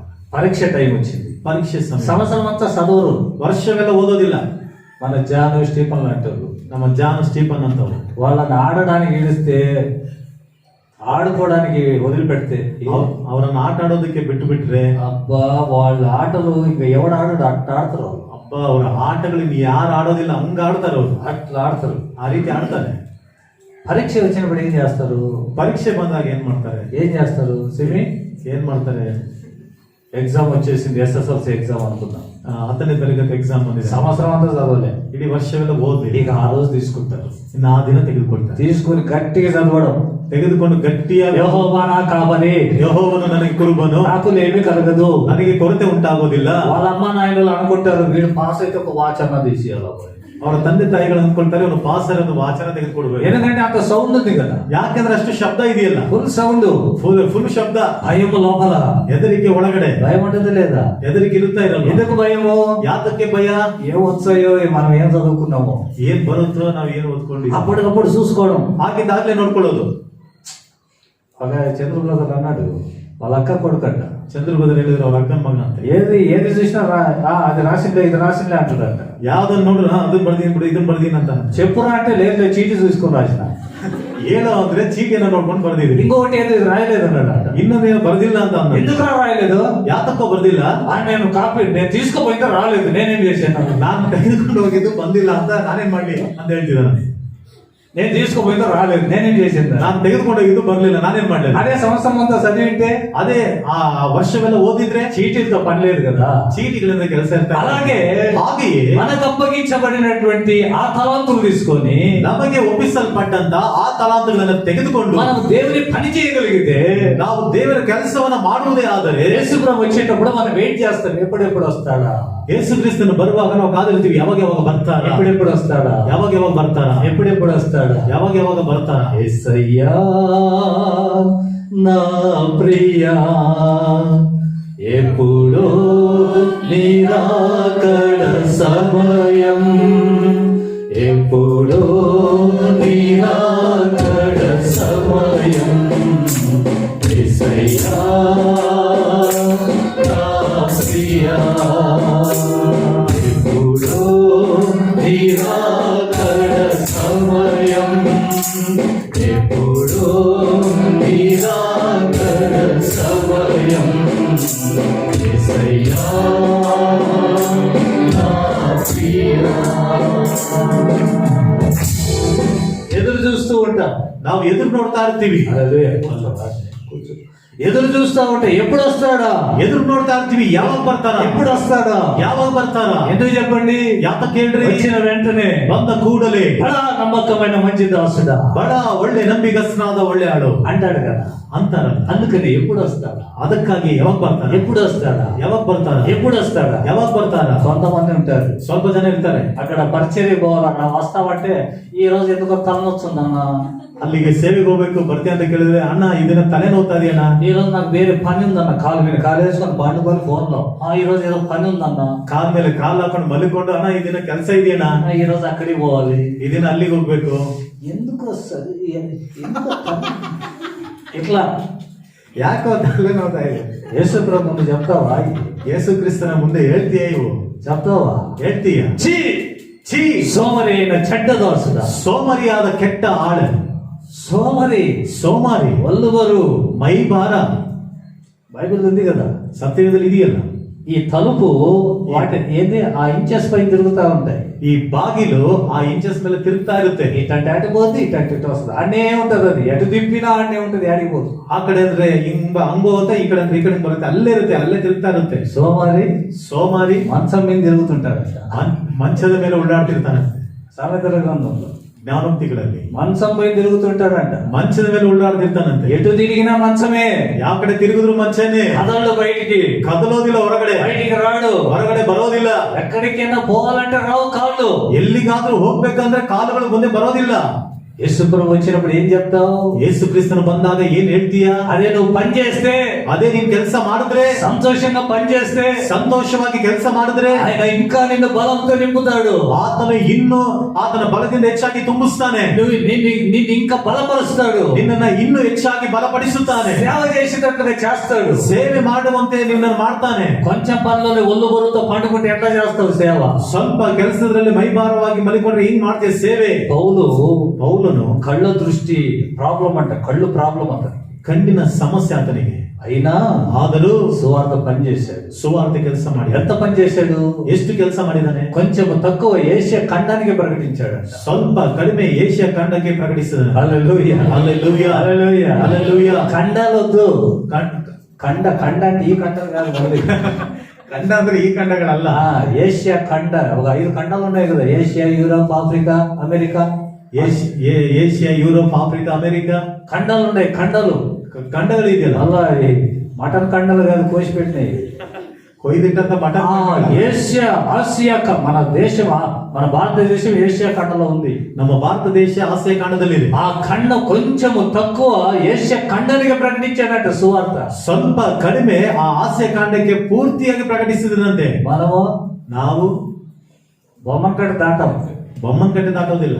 బయటికి పోతే క్రిస్టియనా నీవు అని అడుగుతారేమో మనల్ని. ಹೊರಗಡೆ ಹೋದ್ರೆ ನೀವು ಕ್ರಿಶ್ಚಿಯನ್ ಅಂತ ಕೇಳ್ತಾರೇನೋ ನಮ್ಮನ್ನ. అట్లా అయిపోయింది మన బతుకు. ಹಂಗಾಗೋಗಿದೆ ನಮ್ಮ ಬದುಕು.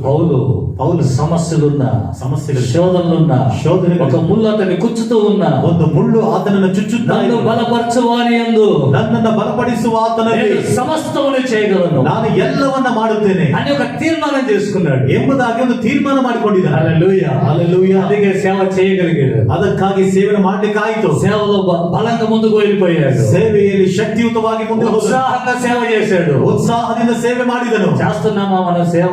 ನಾವು ಸೇವೆಯನ್ನು ಮಾಡ್ತಾ ಇದ್ದೇವೆ. సేవలో ఒక ఉత్సాహం ఉంటుంది. ಸೇವೆಯಲ್ಲಿ ಒಂದು ಉತ್ಸಾಹ ಇರುತ್ತದೆ. చేస్తా ఉంటే ఉత్సాహం వస్తుంది. ಮಾಡ್ತಾ ಇದ್ರೆ ಉತ್ಸಾಹ ಬರುತ್ತೆ, లేకుంటే రాదు. ಇಲ್ಲದೆ ಹೋದ್ರೆ ఈ ಬರುವುದಿಲ್ಲ. దినం దేవుడు మనకి ఇచ్చాడు కదా. ಈ ದಿನದಲ್ಲಿ ದೇವರು ನಮ್ಮ ಕೊಟ್ಟಿದ್ದಾರಲ್ಲ, దేవుని పని చేయాలి. ದೇವರ ಕೆಲಸವನ್ನ ಮಾಡಬೇಕು. సొంత కార్యాలే చేసుకుంటున్నాం. ಸ್ವಂತ ಕಾರ್ಯಗಳನ್ನೇ ಮಾಡ್ಕೊಳ್ತಾ ಇದ್ದೇವೆ. దేవుని పని ఎప్పుడు చేసేది? ದೇವರ ಕೆಲಸವನ್ನ ಯಾವಾಗ ಮಾಡೋದು? సంవత్సరాలు గడిచిపోతున్నాయి, ವರ್ಷಗಳು ಕಳೆದೋಗ್ತಾ ಇದೆ. సంవత్సరం ప్రారంభంలో ఒక తీర్మానం చేసుకుంటాం. ವರ್ಷದ ಪ್ರಾರಂಭದಲ್ಲಿ ಒಂದು ತೀರ್ಮಾನ ಮಾಡ್ಕೊಳ್ತೀವಿ. గుడ్డలను ఇదిలిసుకొని, చేతులు కాలు సరి చేసుకొని, ಬಟ್ಟೆಗಳನ್ನೆಲ್ಲ ಒದರ್ಕೊಂಡು, ಕೈಗಳನ್ನೆಲ್ಲ ಸರಿ ಮಾಡ್ಕೊಂಡು, ఈ సంవత్సరంలో మేము బాగా సేవ చేయాలి. ಈ ವರ್ಷದಲ್ಲಿ ನಾನು ಚೆನ್ನಾಗಿ ಸೇವೆ ಮಾಡಬೇಕು. ఈ బిర్రు ఇంటికాడే పోయాలికే మనలో. ಈ ಬಿಗಿತನ ಮನೆಗೆ ಹೋದ ಕೂಡಲೇ ಇರೋದಿಲ್ಲ. ఈ సంవత్సరం ప్రారంభంలో వాగ్దానం ఏంది? ಈ ವರ್ಷದ ಪ್ರಾರಂಭದಲ್ಲಿ ವಾಗ್ದಾನ ಏನು? కొంతమంది రాసి పెట్టుకుంటారు కదా. ಸ್ವಲ್ಪ ಜನ ಬರೆದಿಟ್ಕೊಂಡಿರ್ತಾರಲ್ಲ, తీపో మతికొండదు, ಅದು ಜ್ಞಾಪಕ ಇರೋದಿಲ್ಲ. తీపో బైబిల్ ತಿರುಗಿಸು ಬೈಬಲ್. ఏం చేస్తాం ఇంకా దేవుని పని? ಇಲ್ಲೇನ್ ಮಾಡ್ತೀವಿ ದೇವ್ರ ಕೆಲಸ? నువ్వు పనిలో అడుగు పెట్టు. ನಿನ್ನ ಕೆಲಸದಲ್ಲಿ ಹೆಜ್ಜೆ ಇಡು. దేవుని పనిలో అడుగు పెట్టు. ದೇವರ ಕೆಲಸದಲ್ಲಿ ಹೆಜ್ಜೆ ಇಡು. అప్పుడు ఉంటుంది ఉత్సాహం. ಆಗ ಇರುತ್ತೆ ನೋಡು ಉತ್ಸಾಹ. హల్లెలూయా, హల్లెలూయా. ಸೇವೆಯ ಮಾರ್ಗದಲ್ಲಿ ಉತ್ಸಾಹ ತಂದಿರಯ್ಯ. ತಮಿಳು మిక్స్ అయిపోయింది తమిళ ఊరుకుంటున్నా. ஊழிய பாதையிலே உற்சாகம் தந்தீரையா, ஊழிய பாதையிலே உற்சாகம் தந்தீரையா, ஓடி ஓடி உழைப்பதற்கு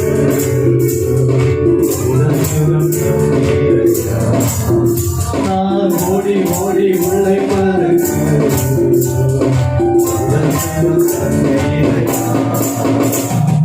கோடி கோடி நன்றி ராஜா.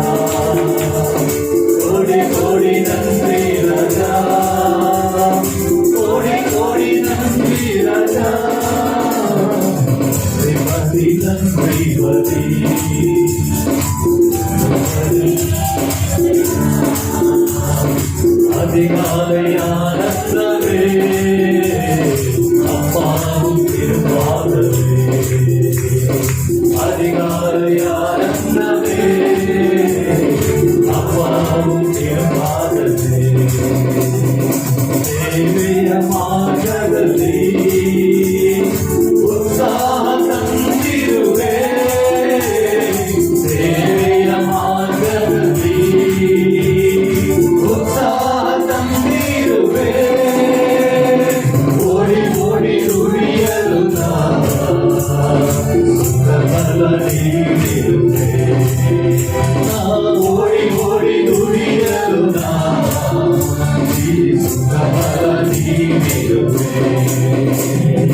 ಕೋಟಿ ಕೋಟಿ ಸ್ತೋತ್ರ ರಾಜ ಕೋಟಿ ಕೋಟಿ ಸ್ತೋತ್ರ ರಾಜ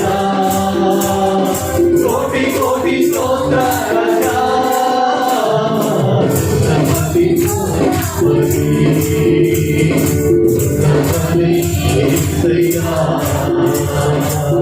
ಜಾರಿ ಆನಂದವೇ ಅಪ್ಪಾಡಿ ಆನಂದವೇ ಮುಂಜಾನೆ ಆನಂದವೇ ಅಪ್ಪಾಡಿ ಆನಂದವೇ. హల్లెలూయా హల్లెలూయా. దేవుడు బలం ఇస్తాడు, ದೇವರು ಬಲ ಕೊಡ್ತಾರೆ పని చేసే వాళ్ళకు, ಕೆಲಸ ಮಾಡುವಂತ సోమరులకు కాదు, ಸೋಮಾರಿಗಳಿಗಲ್ಲ. హల్లెలూయా హల్లెలూయా. ఆ పని చేయాలి. ನಾವು ಕೆಲಸವನ್ನ ಮಾಡಬೇಕು. ఒక దినం యేసు ప్రభు వచ్చినప్పుడు, ಒಂದು ದಿನ ಯೇಸು ಕ್ರಿಸ್ತನು ಬಂದಾಗ వెతుకుతా మనం ఎక్కడున్నాడు యేసు, ఎక్కడున్నాడు ಹುಡುಕುತ್ತೇವೆ ನಾವು ಯೇಸು ಕ್ರಿಸ್ತನು ಎಲ್ಲಿದ್ದಾನೆ ಎಲ್ಲಿದ್ದಾನೆ, ఎక్కడ వచ్చాడా ಬಂದಿದ್ದಾನ ಎಲ್ಲಿ కనిపెట్టుకొని ఉంటాం, ಕಾದುಕೊಂಡಿರ್ತೀವಿ. ఎందుకు చెప్పండి, ಯಾವ್ದ ಕೇಳ್ರಿ, అలా నమ్మకమైన మంచి దాసుడా, ಬಹಳ ನಂಬಿಗಸ್ತನಾದ ಒಳ್ಳೆಯ ಆಳು. ఎంతమంది ముందు ఆశ అట్లా అనిపించుకోవాలి. ಎಷ್ಟು ಜನರಿಗೆ ಇಲ್ಲಿ అది ಕನಸ್ಕೊಳ್ಬೇಕೆಂಬ ಆಸೆ. హల్లెలూయా హల్లెలూయా. హల్లెలూయా హల్లెలూయా. సేవ చేయలేవా, ప్రార్థన చేయి. ಸೇವೆ ಮಾಡ್ಲಿಕ್ಕಾಗಲ್ವಾ, ಪ್ರಾರ್ಥನೆ ಮಾಡು. యుద్ధం చేసేవాడి భాగం ఎంతో, ಯುದ್ಧವನ್ನ ಮಾಡುವಂತವನ ಭಾಗವು ಎಷ್ಟು, సామాను యుద్ధం ఉన్న వాడి భాగం కూడా అంతే. ಆ ಸಾಮಗ್ರಿಗಳ ಬಳಿಯಿದ್ದವನ ಭಾಗವು ಸಹ ಅಷ್ಟೇ. ప్రార్థన చేయండి, ಪ್ರಾರ್ಥನೆಯನ್ನು ಮಾಡಿರಿ, ప్రార్థన చేయండి, ಪ್ರಾರ್ಥನೆಯನ್ನು ಮಾಡಿರಿ, సేవలో పాల్గొనండి, ಸೇವೆಯಲ್ಲಿ ಪಾಲ್ಗೊಳ್ಳಿರಿ. సేవకు అవసరమైన వాటిలో కూడా మీరు పాల్గొనాలి. ಸೇವೆಗೆ ಅವಶ್ಯಕತೆ ಇರುವಂತವರುಗಳಲ್ಲಿ ಸಹ ಪಾಲ್ಗೊಳ್ಳಲಾಗಬೇಕು. పౌలు అంటాడు, ಪೌಲನು ಹೇಳ್ತಾನೆ, దశలోనిక సంఘముతో, కొలస్సీ సంఘముతో, ಕೊಲಸ್ಸಿ ಸಭೆಯೊಂದಿಗೆ, దశలోనిక సంఘముతో, ಥೆಸಲೋನಿಕ ಸಭೆಯೊಂದಿಗೆ, మీరు ఇచ్చిన డబ్బుతో నేను ఇంత చేయగలిగాను, ನೀವು ಕೊಟ್ಟಂತ ಹಣದಲ್ಲಿ ನಾನು ಇಷ್ಟನ್ನು ಮಾಡ್ಲಿಕ್ಕೆ ಆಯ್ತು. మీరు పంపిన వస్తువులు నాకు చాలా అవసరమైంది, ನೀವು ಕಳಿಸಿದಂತ ವಸ್ತುಗಳು ನನಗೆ ತುಂಬಾ ಅವಶ್ಯಕತೆ ಆಗಿತ್ತು. అక్కర్లో అవి చాలా హెల్ప్ అయింది, ನನ್ನ ಅಗತ್ಯಗಳಲ್ಲಿ ಅದು ತುಂಬಾ ಸಹಾಯವಾಯಿತು. హల్లెలూయా హల్లెలూయా. చేశాడు. కొలస్సీ సంఘము, ఫిలిప్పి సంఘం, దశలోనిక సంఘం చాలా హెల్ప్ చేసింది పౌలు. ಥೆಸಲೋನಿಕ ಸಭೆ, ಫಿಲಿಪ್ಪಿ ಸಭೆ ಪೌಲನಿಗೆ ತುಂಬಾ ಸಹಾಯ ಮಾಡಿತು. ಅದು దేవుని పని కోసం ఏదైనా చేయగలగాలి. ದೇವರ ಕೆಲಸಕ್ಕಾಗಿ ಏನಾದ್ರೂ ಮಾಡಬೇಕು. ನಾವು చేయలేని వాళ్ళు, ಮಾಡಲಿಕ್ಕಾಗದಿದ್ದವು సోమారులు దేవుని దృష్టిలో, ದೇವರ ದೃಷ್ಟಿಯಲ್ಲಿ ಸೋಮಾರಿಗಳು. వేరే పనిలో నువ్వు చురుకుగా ఉండొచ్చు, ಬೇರೆ ಕೆಲಸದಲ್ಲಿ ನೀನು ಚುರುಕಾಗಿ ಇರಬಹುದು, కానీ దేవుని పనిలో సోమారులు. ಆದರೆ ದೇವರ ಕೆಲಸದಲ್ಲಿ ಸೋಮಾರಿಗಳು. ఇలాగ ఉంటే ಈ ರೀತಿ ಇದ್ರೆ ఆయన ఎదుట ఎలా నిలబడతాం? ಆತನ ಮುಂದೆ ಯಾವ ರೀತಿ తీర్పు చేసేదానికి ఆయన రాబోతున్నాడు కదా. ತೀರ್ಪನ್ನು ಮಾಡ್ಲಿಕ್ಕಾಗ ಆತನು ಬರ್ಲಿಕ್ಕಿದ್ದಾನೆ. నిజంగా దేవుని భయం ఉంటే, ನಿನಗೆ ನಿಜವಾಗಲೂ ದೇವರ ಭಯ ಇದ್ರೆ నువ్వు దేవుని పని చేసే వ్యక్తి ನೀನು ದೇವರ ಕೆಲಸವನ್ನು ಮಾಡುವಂತವನಾಗಿ. హల్లెలూయా హల్లెలూయా హల్లెలూయా. అలాంటి భయాన్ని ఎదురు చూస్తున్నాడు దేవుడు. ಅಂತ ಭಯವನ್ನ ದೇವರು ಎದುರು ನೋಡ್ತಿದ್ದಾನೆ. పని చేయకుండా, ಕೆಲಸ ಮಾಡಿದ, చెప్పిన మాట వినకుండా, ಹೇಳಿದ ಮಾತನ್ನು ಕೇಳಿದಾನೆ. ఎదురుగా వచ్చి వణుకుతా నిలబడితే ఎవరికి కావాలా నువ్వు వణుకడం? ಎದುರಾಗಿ ಬಂದು ನಡುಗುತ್ತಾ ನಿಂತ್ಕೊಂಡ್ರೆ ಯಾರಿಗೆ ಬೇಕು ನೀನು ನಡುಗೋದು? ఎవరికి కావాలి? ಯಾರಿಗೆ నేను ಬೇಕು? పని చెప్పిపోతాను అనుకోండి, ನಾನೊಂದು ಕೆಲಸ ಹೇಳ್ಬಿಟ್ಟು ಹೋಗ್ತೀನಿ ಅಂತ ಅನ್ಕೊಳ್ಳಿ. చుట్టూ ఇదంతా క్లీన్ చేసి పెట్టండి, నేను వచ్చే లోపల. ಸುತ್ತಲೂ ಸಹ ಇದನ್ನ ಕ್ಲೀನ್ ಮಾಡಿಟ್ಟು ನಾನು ಬರೋಷ್ಟೊಳಗೆ చెయ్యరు, ఇద్దరు పడుకొని ఇద్దరు పోయింది. ಮಾಡೋದಿಲ್ಲ, ಮಲ್ಕೊಂಡು ನಿದ್ರೆ ಮಾಡ್ತೀನಿ. నేను వచ్చినప్పుడు వచ్చి, ನಾನು ಬಂದ ತಕ್ಷಣ ಬಂದು, నీ వణుకడం నాకు ఎందుకు, ನಿನ್ನ ನಡುಗುವಿಕೆ ನನಗೆ ಯಾಕೆ? పని జరగలేదే, ಕೆಲಸ ಮಾಡ್ಲಿಲ್ವಲ್ಲ, నువ్వు చేయనంటే నేను వేరే వాళ్ళకి చెప్పేవాడిని కదా. ನೀನು ಮಾಡಲ್ಲ ಅಂತ ಹೇಳಿ ನಾನು ಬೇರೆಯವ್ರಿಗೆ ಹೇಳ್ತಿದ್ನಲ್ಲ కదా ಅಲ್ವಾ? ఇప్పుడు ఈ భయం నాకు అవసరమా? ಈ ಭಯ ನನಗೆ ಅವಶ್ಯಕತೆ. ఏమంటారా? ಏನೇನ ఇది అవసరమా నాకు? ಇದೇನ್ ನನಗೆ ಅವಶ್ಯಕತೆ? నువ్వు వణుకుతే అంత, నువ్వు ఇట్టుంటే అంత. ನೀನ್ ನಡುಗುದ್ರೆ ಎಷ್ಟು, ನೀನ್ ನಿಂತ್ಕೊಂಡ್ರೆ ಎಷ್ಟು? నాకెందుకు అది? ನನಗೆ ಯಾಕದು? పని చేసావా లేదా? ಕೆಲಸ ಮಾಡಿದೆಯಾ ಇಲ್ವಾ? హల్లెలూయా. హల్లెలూయా. రేపటి దినం దేవుడు కూడా అదే చూస్తున్నాడు. ನಾಳೆ ದಿನದಲ್ಲಿ ದೇವರು ಸಹ ಅದನ್ನೇ ನೋಡ್ತಿದ್ದಾನೆ. నువ్వు ఏం చేసావు దాన్ని చూస్తాడు. ನೀನು ಏನನ್ನ ಮಾಡಿದೀಯೋ ಅದನ್ನ ದೇವರು నీ ನೋಡ್ತಾನೆ. లిస్ట్ నీకు నీ అకౌంట్ లో ఎంత పని జరిగిందో దాన్ని చూస్తాడు. ನಿನ್ನ ಖಾತೆಯಲ್ಲಿ ಎಷ್ಟು ಕೆಲಸ ನಡೆದಿದೆಯೋ ಅದನ್ನ ನೋಡ್ತಾರೆ. దేవుని పనికి నువ్వు ఎంత ఇచ్చావో దాన్ని చూస్తాడు. ದೇವರ ಕೆಲಸಕ್ಕಾಗಿ ನೀನು ಎಷ್ಟೊಂದನ್ನ ಕೊಟ್ಟಿದೀಯೋ ಅದನ್ನ ದೇವರು ನೋಡ್ತಾರೆ. ఆత్మల రక్షణకై నువ్వు ఎంత ప్రార్థన చేసేవాడు దేవుడు చూస్తాడు. ಆತ್ಮಗಳ ರಕ್ಷಣೆಗಾಗಿ ನೀನು ಎಷ್ಟೊಂದು ಪ್ರಾರ್ಥನೆ ಮಾಡಿದ ಅದನ್ನ ದೇವರು ನೋಡ್ತಾರೆ. అది దేవుని భయం అంటే. ಅದು ದೇವರ ಭಯ ಆದ್ರೆ. హల్లెలూయా. హల్లెలూయా. నిజముగా దేవుని భయం అంటే అబ్రహాములో ఉన్నది. ನಿಜವಾಗಲೂ ಭಯ ಅಂದ್ರೆ ಅದು ಅಬ್ರಹಾಮನಲ್ಲಿ ಇರುವುದು. అబ్రహాం విషయంలో ఒక దూత మాట్లాడుతున్నాడు. ಅಬ್ರಹಾಮನ ವಿಷಯದಲ್ಲಿ ಒಬ್ಬ ದೂತನು ಮಾತನಾಡ್ತಿದ್ದಾನೆ. ఆదికాండం 22వ అధ్యాయం ಆದಿಕಾಂಡ 22ನೇ ಅಧ್ಯಾಯ 12వ వచనం. 12ನೇ ವಚನ. నీకు ఒక్కడే అయ్యున్న నీ కుమారుని ఇచ్చుటకు వెనుక తీయలేదు గనుక ನಿನಗೆ ಒಬ್ಬನೇ ಆಗಿರುವಂತ ನಿನ್ನ ಮಗನ ಕೊಡ್ಲಿಕ್ಕಾಗಿ ನೀನು ಹಿಂತೆಗೆದ ಕಾರಣದಿಂದ నీవు దేవునికి భయపಡುవాడని నాకు తెలిసింది. ನೀನು ದೇವರಿಗೆ ಭಯಪಡುವವನು ಎಂಬುದಾಗಿ ನನಗೆ ತಿಳಿದು ಬಂದಿದೆ. హల్లెలూయా. హల్లెలూయా. ఎవడు దేవునికి భయపడేవాడు? ಯಾರು ದೇವರಿಗೆ ಭಯಪಡುವವರು? దేవుడు అడిగిన దాన్ని ఇచ్చేవాడే దేవునికి భయపడేవాడు. ದೇವರು ಕೇಳಿದ್ದನ್ನು ಕೊಡುವಂತವರು ದೇವರಿಗೆ ಭಯಪಡುವಂತವರು. దేవుడు ఏదైతే చెప్పాడో దాన్ని చేసేవాడు. ದೇವರು ಯಾವುದನ್ನಾದ್ರೆ ಹೇಳಿದ್ದಾರೋ ಅದನ್ನು ಮಾಡುವಂತವರು. దేవుడు చెప్పాడు, ದೇವರು ಹೇಳಿದ್ದಾರೆ, మీరు మీ భాగములు తీసుకుని రండి. ನೀವು ನಿಮ್ಮ ಭಾಗಗಳನ್ನು ತೆಗೆದುಕೊಂಡು ಬನ್ನಿರಿ. నీకు నిజముగా దేవుని భయం ఉంటే, ನಿಮಗೆ ನಿಜವಾಗಲೂ ದೇವರ ಭಯ ಇದ್ರೆ ఆ భాగము దేవుని దగ్గరికి తీసుకొని రావాలి. ಆ ಭಾಗವನ್ನು ದೇವರ ಬಳಿಗೆ ತೆಗೆದುಕೊಂಡು ಬರಬೇಕು. కన్నడలో రాయబడింది ఆ దూత. ಕನ್ನಡದಲ್ಲಿ ಬರೆಯಲ್ಪಟ್ಟಿದೆ ಆ దూత చెప్తున్నాడు, ಆ ದೂತನು ಹೇಳ್ತಿದ್ದಾನೆ, నువ్వు దేవునికి భయపడేవాడివి. ನೀನು ದೇವರಿಗೆ ಭಯಪಡುವವನು. ఎందుకో తెలుసా? ಯಾತಕ್ಕೆ ಗೊತ್ತಾ? నువ్వు చాలా ప్రేమించే నీ కుమారుణ్ణి ನೀನು ಹೆಚ್ಚಾಗಿ ಪ್ರೀತಿ ಮಾಡುವಂತ ನಿನ್ನ ಮಗನನ್ನ దేవుడు అడిగాడని, ದೇವರು ಕೇಳಿದ್ದಾರೆ ಅಂತ, దేవుడు చెప్పాడని, ದೇವರು ಹೇಳಿದ್ದಾರೆ ಅಂತ ఆయనకి ఇవ్వడానికి వచ్చావు. ಆತನಿಗೆ ಕೊಡ್ಲಿಕ್ಕಾಗಿ ಬಂದಿದೀಯಾ? హల్లెలూయా. హల్లెలూయా.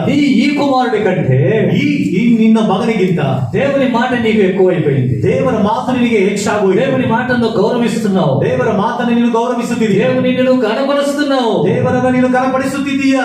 కాబట్టి నాకు అర్థమైపోయింది, నువ్వు దేవునికి భయపడేవాడు. ಆದ ಕಾರಣ ನನಗೆ ಅರ್ಥವಾಗೋಯ್ತು, ನೀನು ದೇವರಿಗೆ ಭಯಪಡುವವನು. హల్లెలూయా. హల్లెలూయా. మన విషయంలో దేవుడు ఆ మాట చెప్పగలడా? ನಮ್ಮ ವಿಷಯದಲ್ಲಿ ದೇವರ ಮಾತನ್ನ ಹೇಳಿಕಾಗ್ತಾ ಇದೆಯಾ? నీకు దేవుని భయం అంటే దేవుని సొమ్ము దేవునికి ఇవ్వాలి. ನಿನಗೆ ದೇವರ ಭಯ ಇದ್ರೆ ದೇವರ ಸೊತ್ತನ್ನ ನೀನು ದೇವರಿಗೆ ಕೊಡಬೇಕು. దేవుడు మలాకీ గ్రంథంలో అన్నాడు, మీకు ఎంత ధైర్యం ఉంటే దేవుని దగ్గర దొంగతనం చేస్తారా?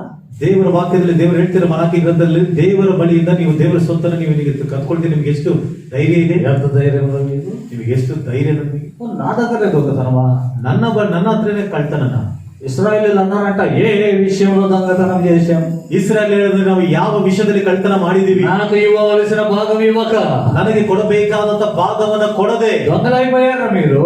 ನೀವು ಕಳ್ಳರಾಗೋಗಿದ್ದೀರ ಕಣ. దొంగలకు దేవుని రాజ్యం ఉందా ಕಳ್ಳರಿಗೆ ದೇವರ ರಾಜ್ಯ ಇದೆಯಾ అని బైబిల్ చెప్తూ ಎಂಬುದಾಗಿ ದೇವರ ವಾಕ್ಯ. హల్లెలూయా. హల్లెలూయా. అర్పణ విషయంలో నీ మనస్థితి ఎట్లా ఉంది? ಅರ್ಪಣೆಯ ವಿಷಯದಲ್ಲಿ ನಿನ್ನ ಮನಸ್ಥಿತಿ ಯಾವ ರೀತಿ ಇದೆ? ఇచ్చే విషయంలో నీ మనస్థితి ఎలా ఉంది? ಕೊಡುವಂತ ವಿಷಯದಲ್ಲಿ ನಿನ್ನ ಮನಸ್ಥಿತಿ ಹೇಗಿದೆ? కొరింథీ సంఘంతో పౌలు మాట్లాడుతున్నాడు, ಕೊರಿಂಥಿ ಸಭೆಯೊಂದಿಗೆ ಪೌಲನು ಮಾತನಾಡಿದ, సంతోషంగా ఇచ్చే వారిపైన దేవునికి ప్రేమ ఉంది. ಸಂತೋಷವಾಗಿ ಕೊಡುವವರ ಮೇಲೆ ದೇವರಿಗೆ ಪ್ರೀತಿ ಇದೆ. హల్లెలూయా. హల్లెలూయా. హల్లెలూయా. హల్లెలూయా. అబ్రహాము సంతోషంగా ఒప్పిస్తున్నాడు. ಅಬ್ರಹಾಮನು ಸಂತೋಷವಾಗಿ ಕೊಡ್ತಾ ಇದ್ದಾನೆ. సంతోషంగా ఇచ్చాడు. ಸಂತೋಷವಾಗಿ ಕೊಟ್ಟನು. దూత అంటున్నాడు, నువ్వు దేవునికి భయపడేవాడివి. ದೂತನು ಹೇಳ್ತಿದ್ದಾನೆ, ನೀನು ದೇವರಿಗೆ ಭಯಪಡುವವನು. దేవునికి భయపడేవాడు సంతోషంగా ఇస్తాడు. ದೇವರಿಗೆ ಭಯಪಡುವವನು ಸಂತೋಷವಾಗಿ ದೇವರಿಗೆ ಕೊಡ್ತಾನೆ. దేవుని భాగాన్ని దేవునికి సమర్పిస్తాడు. ದೇವರ ಭಾಗವನ್ನ ದೇವರಿಗೆ ಸಮರ್ಪಿಸುತ್ತಾನೆ. వాడే దేవునికి భయపడేవాడు. ಅವನೇ ದೇವರಿಗೆ ಭಯಪಡುವವನು. అని చేయకుండా ಅದನ್ನು ಮಾಡದಂತೆ ఈ వేషాలు ఎందుకు నాయన? ನಡುಗುತ್ತ ಬಂದು ನಿಂತ್ಕೊಂಡು ಈ ವೇಷಗಳು ಯಾಕಪ್ಪ? ఎందుకు? ಯಾಕೆ? పై వేషం వేషధారి భక్తి కదా అది. ಮೇಲ್ಮೇಲೆ ವೇಷ ಅದು ಯಾಕೆ? ವೇಷಧಾರಣ ಭಕ್ತಿ ಅಲ್ವಾ ಅದು? వేషధారులు కదా, ವೇಷಧಾರಿಗಳಲ್ಲೂ ಅದು. ఇంకొక మాట ఉంది, యెషయా గ్రంథం 55 ಯೆಶಯ ಗ್ರಂಥ 55ನೇ ಅಧ್ಯಾಯದಲ್ಲಿ ಮತ್ತೊಂದು ಮಾತಿದೆ. 55 10వ వచనం. 50వ అధ్యాయం 10వ వాక్యం. 50ನೇ ಅಧ್ಯಾಯ 10ನೇ ವಾಕ್ಯ. ನಿಮ್ಮೊಳಗೆ ಯಾವನು ಯೆಹೋವನಲ್ಲಿ ಭಯಭಕ್ತಿ ಇಟ್ಟು ఆతన సేవకన మాటను అబ్బా తెలుగులో చదవండి. తెలుగుನಲ್ಲಿ ಓದ್ರಿ. మీలో యెహోవాకు భయపడి ఆయన సేవకుని మాట వినువాడు ఎవడు? సేవకుని మాట వినేవాడు ఎవడంట? ಸೇವಕನ ಮಾತನ್ನು ಕೇಳುವವನು ಯಾರಂತೆ? యెహోవాకు భయపడేవాడు. యెహోవానికి భయపడు. దేవునికి భయపడేవాడే దేవుని సేవకుని మాట వింటాడు. ದೇವರಿಗೆ ಭಯಪಡುವವನೇ ದೇವರ ಸೇವಕರ ಮಾತನ್ನ ಕೇಳ್ತಾನೆ. ఇప్పుడు సేవకుని మాట వినకుండా ಈಗ ಸೇವಕರ ಮಾತನ್ನ ಕೇಳದೆ నేను దేవునికి భయపడువాడను, ನಾನು ದೇವರಿಗೆ ಭಯಪಡುವಂತವನು. హల్లెలూయా. ಹಲ್ಲೆಲೂಯಾ. ఇది వేషధారి కదా, ಇದು ವೇಷಧಾರಣೆ ಅಲ್ವಾ? వేషధారి భక్తి కదా ఇది.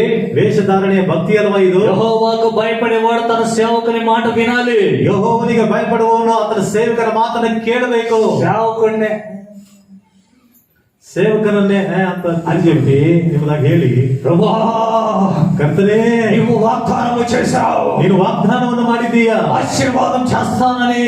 ಆಶೀರ್ವಾದ ಮಾಡುತ್ತೀಯಾ ಅಂತ నువ్వు ఎంత వణికినా రావు సార్ ನೀನು ಎಷ್ಟು ನಡುಗುದ್ರು ಬರೋದಿಲ್ಲ ಸರ್. ఆశీర్వాదం.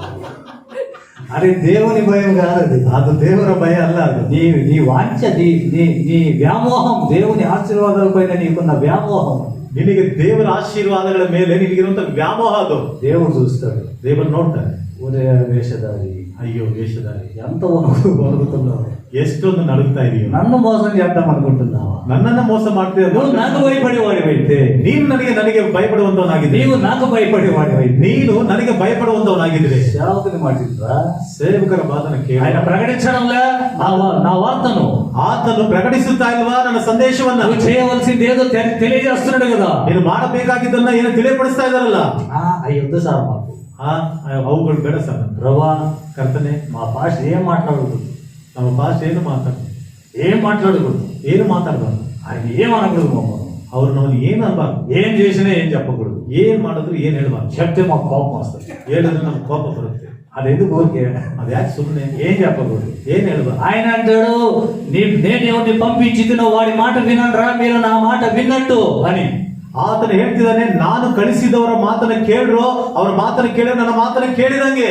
అట్లా కాదు ప్రభా, వాక్యాన్ని మార్చి, ಕರ್ತನೆ ಹಂಗಲ್ಲಪ್ಪ, ಆ ವಾಕ್ಯನ ಬದಲಾಯಿಸಿ, వాక్యాన్ని చేంజ్ చేసి, ಆ ವಾಕ್ಯವನ್ನು ಬದಲಾಯಿಸಿ. ఇంకోసారి బైబిల్ ప్రింట్ చేసేటప్పుడు చేంజ్ చేసి, ಇನ್ನೊಂದ್ಸಾರಿ ಸತ್ಯವೇದನ್ನು ಪ್ರಿಂಟ್ ಮಾಡ್ಬೇಕಾದ್ರೆ ಅದನ್ನ ಚೇಂಜ್ ಮಾಡು. వేషధారి కాకుండా ఇంకెవరు? ವೇಷಧಾರಿ ಅಲ್ಲದೆ ಮತ್ತೆ దేవుని భయం ఉన్నోడివైతే, ದೇವರ ಭಯ ಇರುವಂತವರಾಗಿದ್ರೆ దేవుని సేవకుని ఆలోచనను నిర్లక్ష్యం చేస్తావా? ದೇವರ ಸೇವಕರ ಆಲೋಚನೆಗಳನ್ನ ನಿರ್ಲಕ್ಷ್ಯ ಮಾಡ್ತೀಯಾ? అందుకే ఇక్కడ రాయబడింది. ಅದಕ್ಕೆ ಅಲ್ಲಿ ಬರೆಯಲ್ಪಟ್ಟಿದೆ. ఎవడున్నాడండి ಯಾರಿದ್ದಾರೆ? దేవునికి భయపడి ದೇವರಿಗೆ ಭಯಪಟ್ಟು సేవకుని మాట వినేవాడు ఎవడున్నాడు మీలో? ಸೇವಕರ ಮಾತನ್ನ ಕೇಳುವಂತ ನಿಮ್ಮಲ್ಲಿ ಯಾರಿದ್ದಾರೆ? ఎవడైనా ఉన్నాడా? ಯಾರಾದ್ರೂ ಇದ್ದಾರಾ? ఎవడైనా ఉన్నాడా?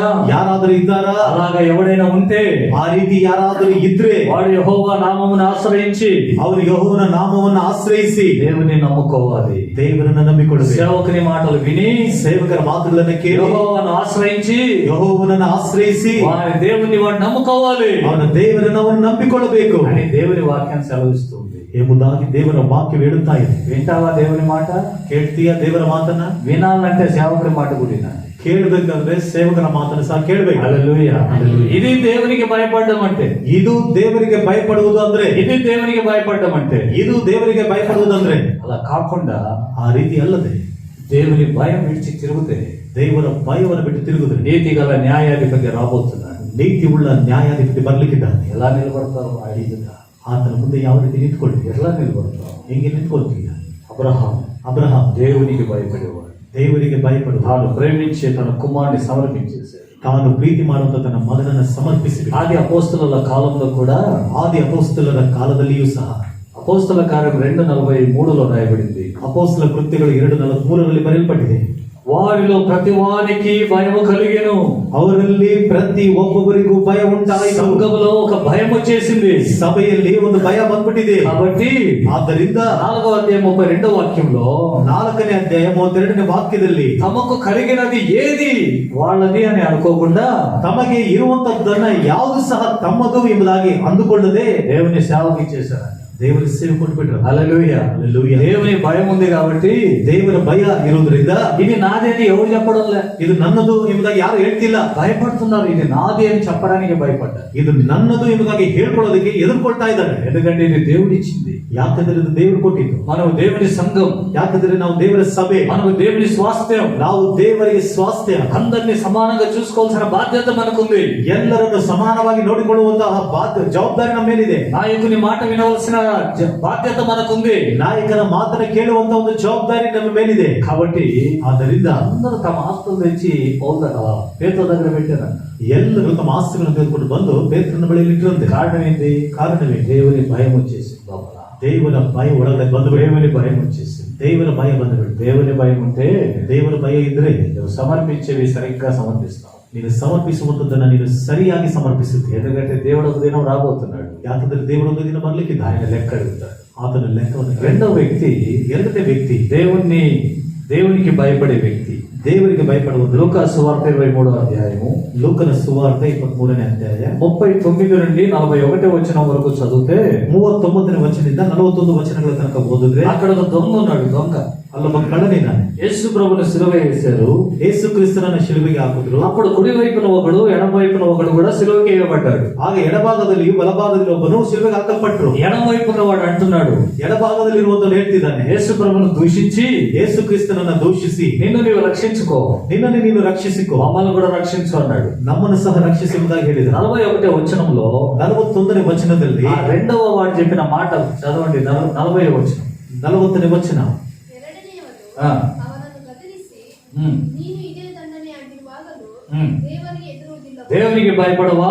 ನಾವಂತೂ ಆ. ನ್ಯಾಯವಾಗಿ ದಂಡನೆ ಆಗಿದ್ದೇವೆ. మనమైతే ఇది న్యాయమే. ನಾವು ಮಾಡಿದ್ದಕ್ಕೆ ಆ. ತಕ್ಕ ಪ್ರತಿಫಲವನ್ನು ಹೊಂದುತ್ತಾ ಇದ್ದೇವೆ. ಆ. ಈತನಾದರೂ ಆ.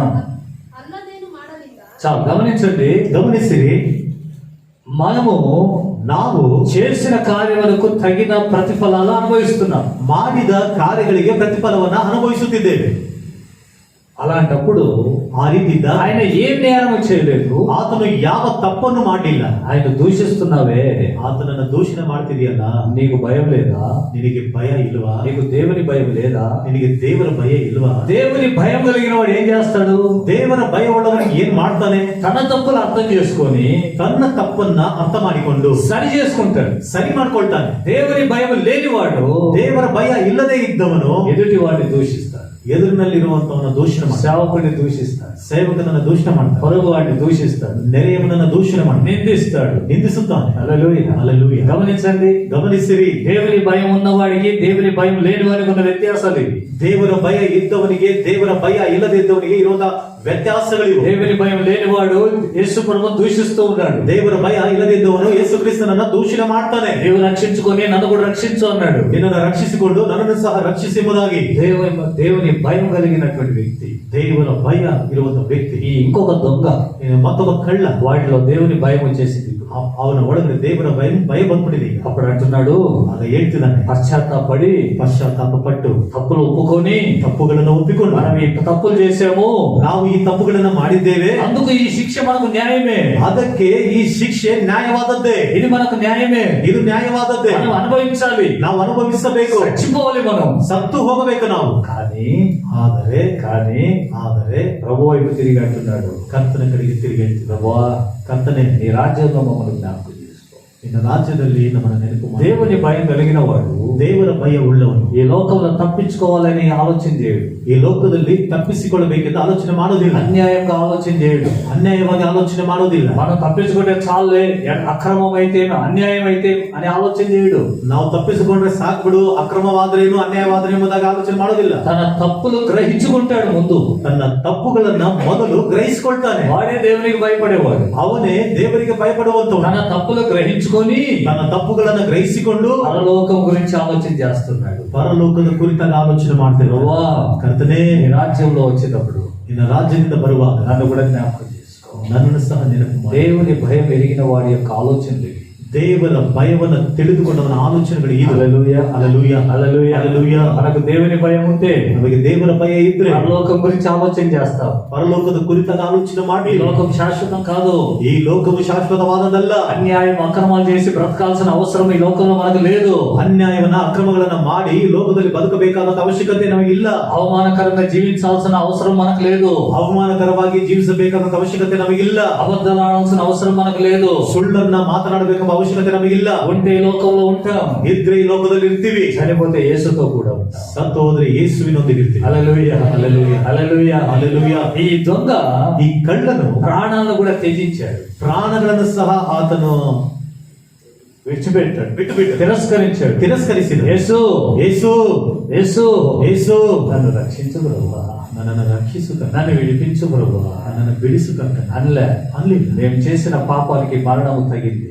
ನಾವು ಮಾಡಿದ ಪಾಪಕ್ಕೆ వాడే శిక్ష కరెక్ట్. ಮರಣದ ಶಿಕ್ಷೆ ಸರಿ. ప్రభా ఇప్పుడు చనిపోతాం, ಕರ್ತನಿಗೆ ಸತ್ತೋಗ್ತೀವಿ. కానీ నీ రాజ్యం జ్ఞాపకం చేసుకో ప్రభువా. ಆದರೆ ನಿನ್ನ ರಾಜ್ಯದಲ್ಲಿ ನೆನಪು ಮಾಡಿ పరలోకం రావాలని ఆశిస్తూ ఉన్నా. ಪರಲೋಕಕ್ಕೆ ಬರಬೇಕೆಂಬುದಾಗಿ ಆಸೆ ಪಡ್ತೀವಿ. ఇది దేవునికి భయపడేవాడు చేసే కార్యం. ದೇವರಿಗೆ ಭಯಪಡುವಂತವನು ಮಾಡುವಂತ ಕಾರ್ಯ. హల్లెలూయా, hallelujah, hallelujah, hallelujah, hallelujah, hallelujah, hallelujah, హల్లెలూయా. ఒకసారి అన్నారు మనోడు, ಒಂದು ಸಾರಿ ಅಂದ್ರೆ బాయికిలన్నీ ఈయన కూడా ప్రార్థన చేశారు. ಇವರು ಸಹ ಪ್ರಾರ್ಥನೆ ಮಾಡಿದರು. బాయికిల నుంచి తప్పించుకోవాలి, ಸಾಲಗಳಿಂದ ತಪ್ಪಿಸಿಕೊಳ್ಳಬೇಕು. బాయికిలు ఎలాగైనా మాఫీ కావాలి. ಸಾಲಗಳು ಹೆಂಗಾದ್ರೂ ಅದು ಮಾಫಿ ಆಗ್ಬೇಕು. అది కరెక్ట్ కాదు ప్రార్థన. ಅದು ಸರಿಯಲ್ಲ ಪ್ರಾರ್ಥನೆ. మాఫీ చేయకూడదు, ಮಾಫಿ ಮಾಡಬಾರ್ದು. రుణం మనం తీర్చేయాలి. ಸಾಲವನ್ನು ನಾವು ತೀರಿಸಬೇಕು. హల్లెలూయా, ಹಲ್ಲೆಲೂಯಾ. అవి కొట్టివేయబడాలి. ಅವು ಹೊಡೆದಾಕಲ್ಪಡಬೇಕು. కొట్టివేయబడాలంటే ಅದು ಹೊಡೆದಾಕಲ್ಪಡಬೇಕಂದ್ರೆ దేవుడు మనకు సామర్థ్యం ఇస్తాడు. ದೇವರು ನಮಗೆ ಸಾಮರ್ಥ್ಯವನ್ನು ಕೊಡ್ತಾರೆ. ఆ అప్పు మనం తీర్చేసి పరలోకం వెళ్ళిపోవాలి. ಆ ಸಾಲವನ್ನು ತೀರಿಸಿ ನಾವು ಪರಲೋಕಕ್ಕೆ ಹೋಗ್ಬಿಡ್ಬೇಕು. వాడు మన్నా చేస్తే చాలే అనుకోకూడదు. ಅವನು ಮನ್ನಾ ಮಾಡಿದ್ರೆ ಸಾಕು ಎಂಬುದಾಗಿ ನಾವು ಅಂದ್ಕೊಳ್ಳ. బైబిల్లో రాయబడింది, ಸತ್ಯದಲ್ಲಿ ಬರೆಯಲ್ಪಟ್ಟಿದೆ, ప్రేమ విషయంలో తప్ప ఏ విషయంలో రుణం ఉండకూడదు. ಪ್ರೀತಿಯ ವಿಷಯದಲ್ಲಿ ಹೊರತಾಗಿ ಯಾವ ವಿಷಯದಲ್ಲಿ ಸಾಲ ಇರಬಾರ್ದು. రుణం ఉండకూడదు. ಸಾಲ ಇರಬಾರ್ದು. బాగా గుర్తు పెట్టుకోండి. ಚೆನ್ನಾಗಿ ನೆನಪಿನಲ್ಲಿ ಇಟ್ಕೊಳ್ಳಿ. ఒకటి సొమ్ము నువ్వు దోచుకున్నా, ಒಬ್ಬನ ಸೊತ್ತನ್ನು ನೀನು ದೋಚಿಕೊಂಡು, ఒకడికి నువ్వు అప్పులున్నా, ಒಬ್ಬನಿಗೆ ನಿನ್ನ ಸಾಲ ಇದ್ರೆ దేవుని రాజ్యాన్ని వెళ్ళవు. ದೇವರ ರಾಜ್ಯಕ್ಕೆ ಹೋಗೋದಿಲ್ಲ. అది ఈ లోకంలో నువ్వు తీర్చి వెళ్ళిపోవాలి. ಅದನ್ನ ಈ ಲೋಕದಲ್ಲಿ ನೀನು ತೀರಿಸೇ ಹೋಗ್ಬೇಕು. అందుకనే బైబిల్లో రాయబడింది, ಅದಕ್ಕಾಗಿ ಸತ್ಯದಲ್ಲಿ ಬರೆಯಲ್ಪಟ್ಟಿದೆ, భక్తిహీనుడు అప్పు చేస్తాడంట, ಭಕ್ತಿ ಹೀನನು ಸಾಲ ಮಾಡ್ತಾನೆ, తీర్చకుండా చనిపోతాడు, నరకానికి వెళ్ళిపోతాడు. ತೀರಿಸದ ಹಾಗೆ ಸತ್ತೋಗ್ತಾನೆ, ನರಕಕ್ಕೆ ಹೋಗ್ತಾನೆ. వాడు భక్తిహీనుడు, ಅವನು ಭಕ್ತಿ ಹೀನನು. నీతివంతుడు ఆ పని చేయడు. ನೀತಿವಂತನ ಕೆಲಸ ಮಾಡೋದಿಲ್ಲ. ఏదైతే ఉంటే అక్కడనే తీర్చి వెళ్ళిపోతాడు. ಏನಾದ್ರೂ ಇದ್ರೆ ಅಲ್ಲೇ ತೀರಿಸಿ ಹೋಗ್ತಾನೆ. చాలా జాగ్రత్త, ತುಂಬಾ ಎಚ್ಚರಿಕೆ. రుణపడి ఉండకూడదు. ಸಾಲಗಾರರಾಗಿರಬಾರದು. దేవునికి భయపడాలి. ದೇವರಿಗೆ ಭಯಪಡಬೇಕು. మనుషులకు కాదు భయపడాల్సింది, ಮನುಷ್ಯರಿಗೆಲ್ಲ ನಾವು ಭಯಪಡಬೇಕು. దేవునికి భయపడాలి. ದೇವರಿಗೆ ಭಯಪಡಬೇಕು. న్యాయాధిపతి అయిన యేసుకు భయపడాలి. ನ್ಯಾಯಾಧಿಪತಿ ಆಗಿರುವ ಯೇಸು ಕ್ರಿಸ್ತನಿಗೆ ಭಯಪಡಬೇಕು. ఆయన త్వరగా రాబోతూ ఉన్నాడు. ಆತನು ಬೇಗನೆ ಬರಲಿಕ್ಕಿದ್ದಾನೆ. పాపము చేసి ಪಾಪವನ್ನ ಮಾಡಿ ఆయన రాకడకు భయపడే వారుగా ఉండక, ಆತನ ಬರೋಣದಲ್ಲಿ ಭಯಪಡುವಂತವರಾಗಿ ನಾವು ಇರದೆ, ఆయనకు భయపడి ಆತನಿಗೆ ಭಯಪಟ್ಟು పాపానికి దూరంగా పారిపోవాలి. ಪಾಪಕ್ಕೆ ದೂರವಾಗಿ ಓಡಿ ಹೋಗ್ಬೇಕು. అబ్రహాము వలె ಅಬ್ರಹಾಮನ ಹಾಗೆ దేవునికి సమర్పించేవారుగా, ದೇವರಿಗೆ ಸಮರ್ಪಿಸುವಂತವರಾಗಿ, ఈ దొంగ ಈ ಕಳ್ಳನು పశ్చాత్తాపం పడినట్లుగా ಪಶ್ಚಾತ್ತಾಪ ಪಟ್ಟ ಹಾಗೆ మనం కూడా దేవునికి భయపడి ನಾವು ಸಹ ದೇವರಿಗೆ ಭಯಪಟ್ಟು దేవుని రాజ్యంలో ఒక స్థానాన్ని సంపాదించుటకై, ದೇವರ ರಾಜ್ಯದಲ್ಲಿ ಒಂದು ಸ್ಥಾನವನ್ನು ಸಂಪಾದನೆ ಮಾಡ್ಲಿಕ್ಕಾಗಿ, యేసు ఎదుట క్షమాపణ పొంది, ಯೇಸುವಿನ ಮುಂದೆ ಕ್ಷಮಾಪಣೆ ಹೊಂದಿ, దేవుని భయం కలిగి ದೇವರ ಭಯ ಉಳ್ಳವರಾಗಿ మనం జీవిస్తాం. ನಾವು ಜೀವಿಸೋಣ. అలాగనే జీవించాలనే ಆ ರೀತಿಯಾಗಿ ಜೀವಿಸಬೇಕೆಂದೇ 2000 సంవత్సరాల క్రితం యేసు ప్రభు మన కోసమై ప్రాణం పెట్టాడు. 2000 ವರ್ಷಗಳ ಹಿಂದೆ ಯೇಸು ಕ್ರಿಸ್ತನು ನಮಗೋಸ್ಕರವಾಗಿ ಪ್ರಾಣವನ್ನು ಕೊಡ, ఆయన రాజ్య సువార్తను ప్రకటించాడు. ಆತನ ರಾಜ್ಯದ ಸುವಾರ್ತೆಯನ್ನು ಪ್ರಕಟಿಸಿದನು. మారు మనసు పొందండి అని చెప్పాడు. ಮಾನಸಾಂತರ ಹೊಂದಿರಿ ಎಂಬುದಾಗಿ, మారు మనసు పొందిన వాళ్ళు ಮಾನಸಾಂತರ ಹೊಂದಿಕೊಂಡು దేవునికి భయపడే వారుగా జీవించాలి. ದೇವರಿಗೆ ಭಯಪಡುವಂತವನಾಗಿ ಜೀವಿಸಿ, అలాంటి జీవితాన్ని జీవించి ಅಂತ ಜೀವಿತವನ್ನು ನಾವು ಜೀವಿಸಿ పరలోక రాజ్యానికి సిద్ధపడతాం. ಪರಲೋಕ ರಾಜ್ಯಕ್ಕೆ ಸಿದ್ಧರಾಗ. దేవుడు తన మాటలు దీవించుగాక. ದೇವರು ತನ್ನ ಮಾತುಗಳನ್ನು ಆಶೀರ್ವದಿಸ್ತಾನೆ. ఆమేన్. ಆಮೆನ್. హల్లెలూయా. హల్లెలూయా. అందరూ లేచి నిలబడదాం. ಎಲ್ಲ ಜೊತೆ ನಿಂತುಕೊಳ್ಳೋಣ. Thank you Jesus. స్తోత్రం స్తోత్రం స్తోత్రం స్తోత్రం స్తోత్రం.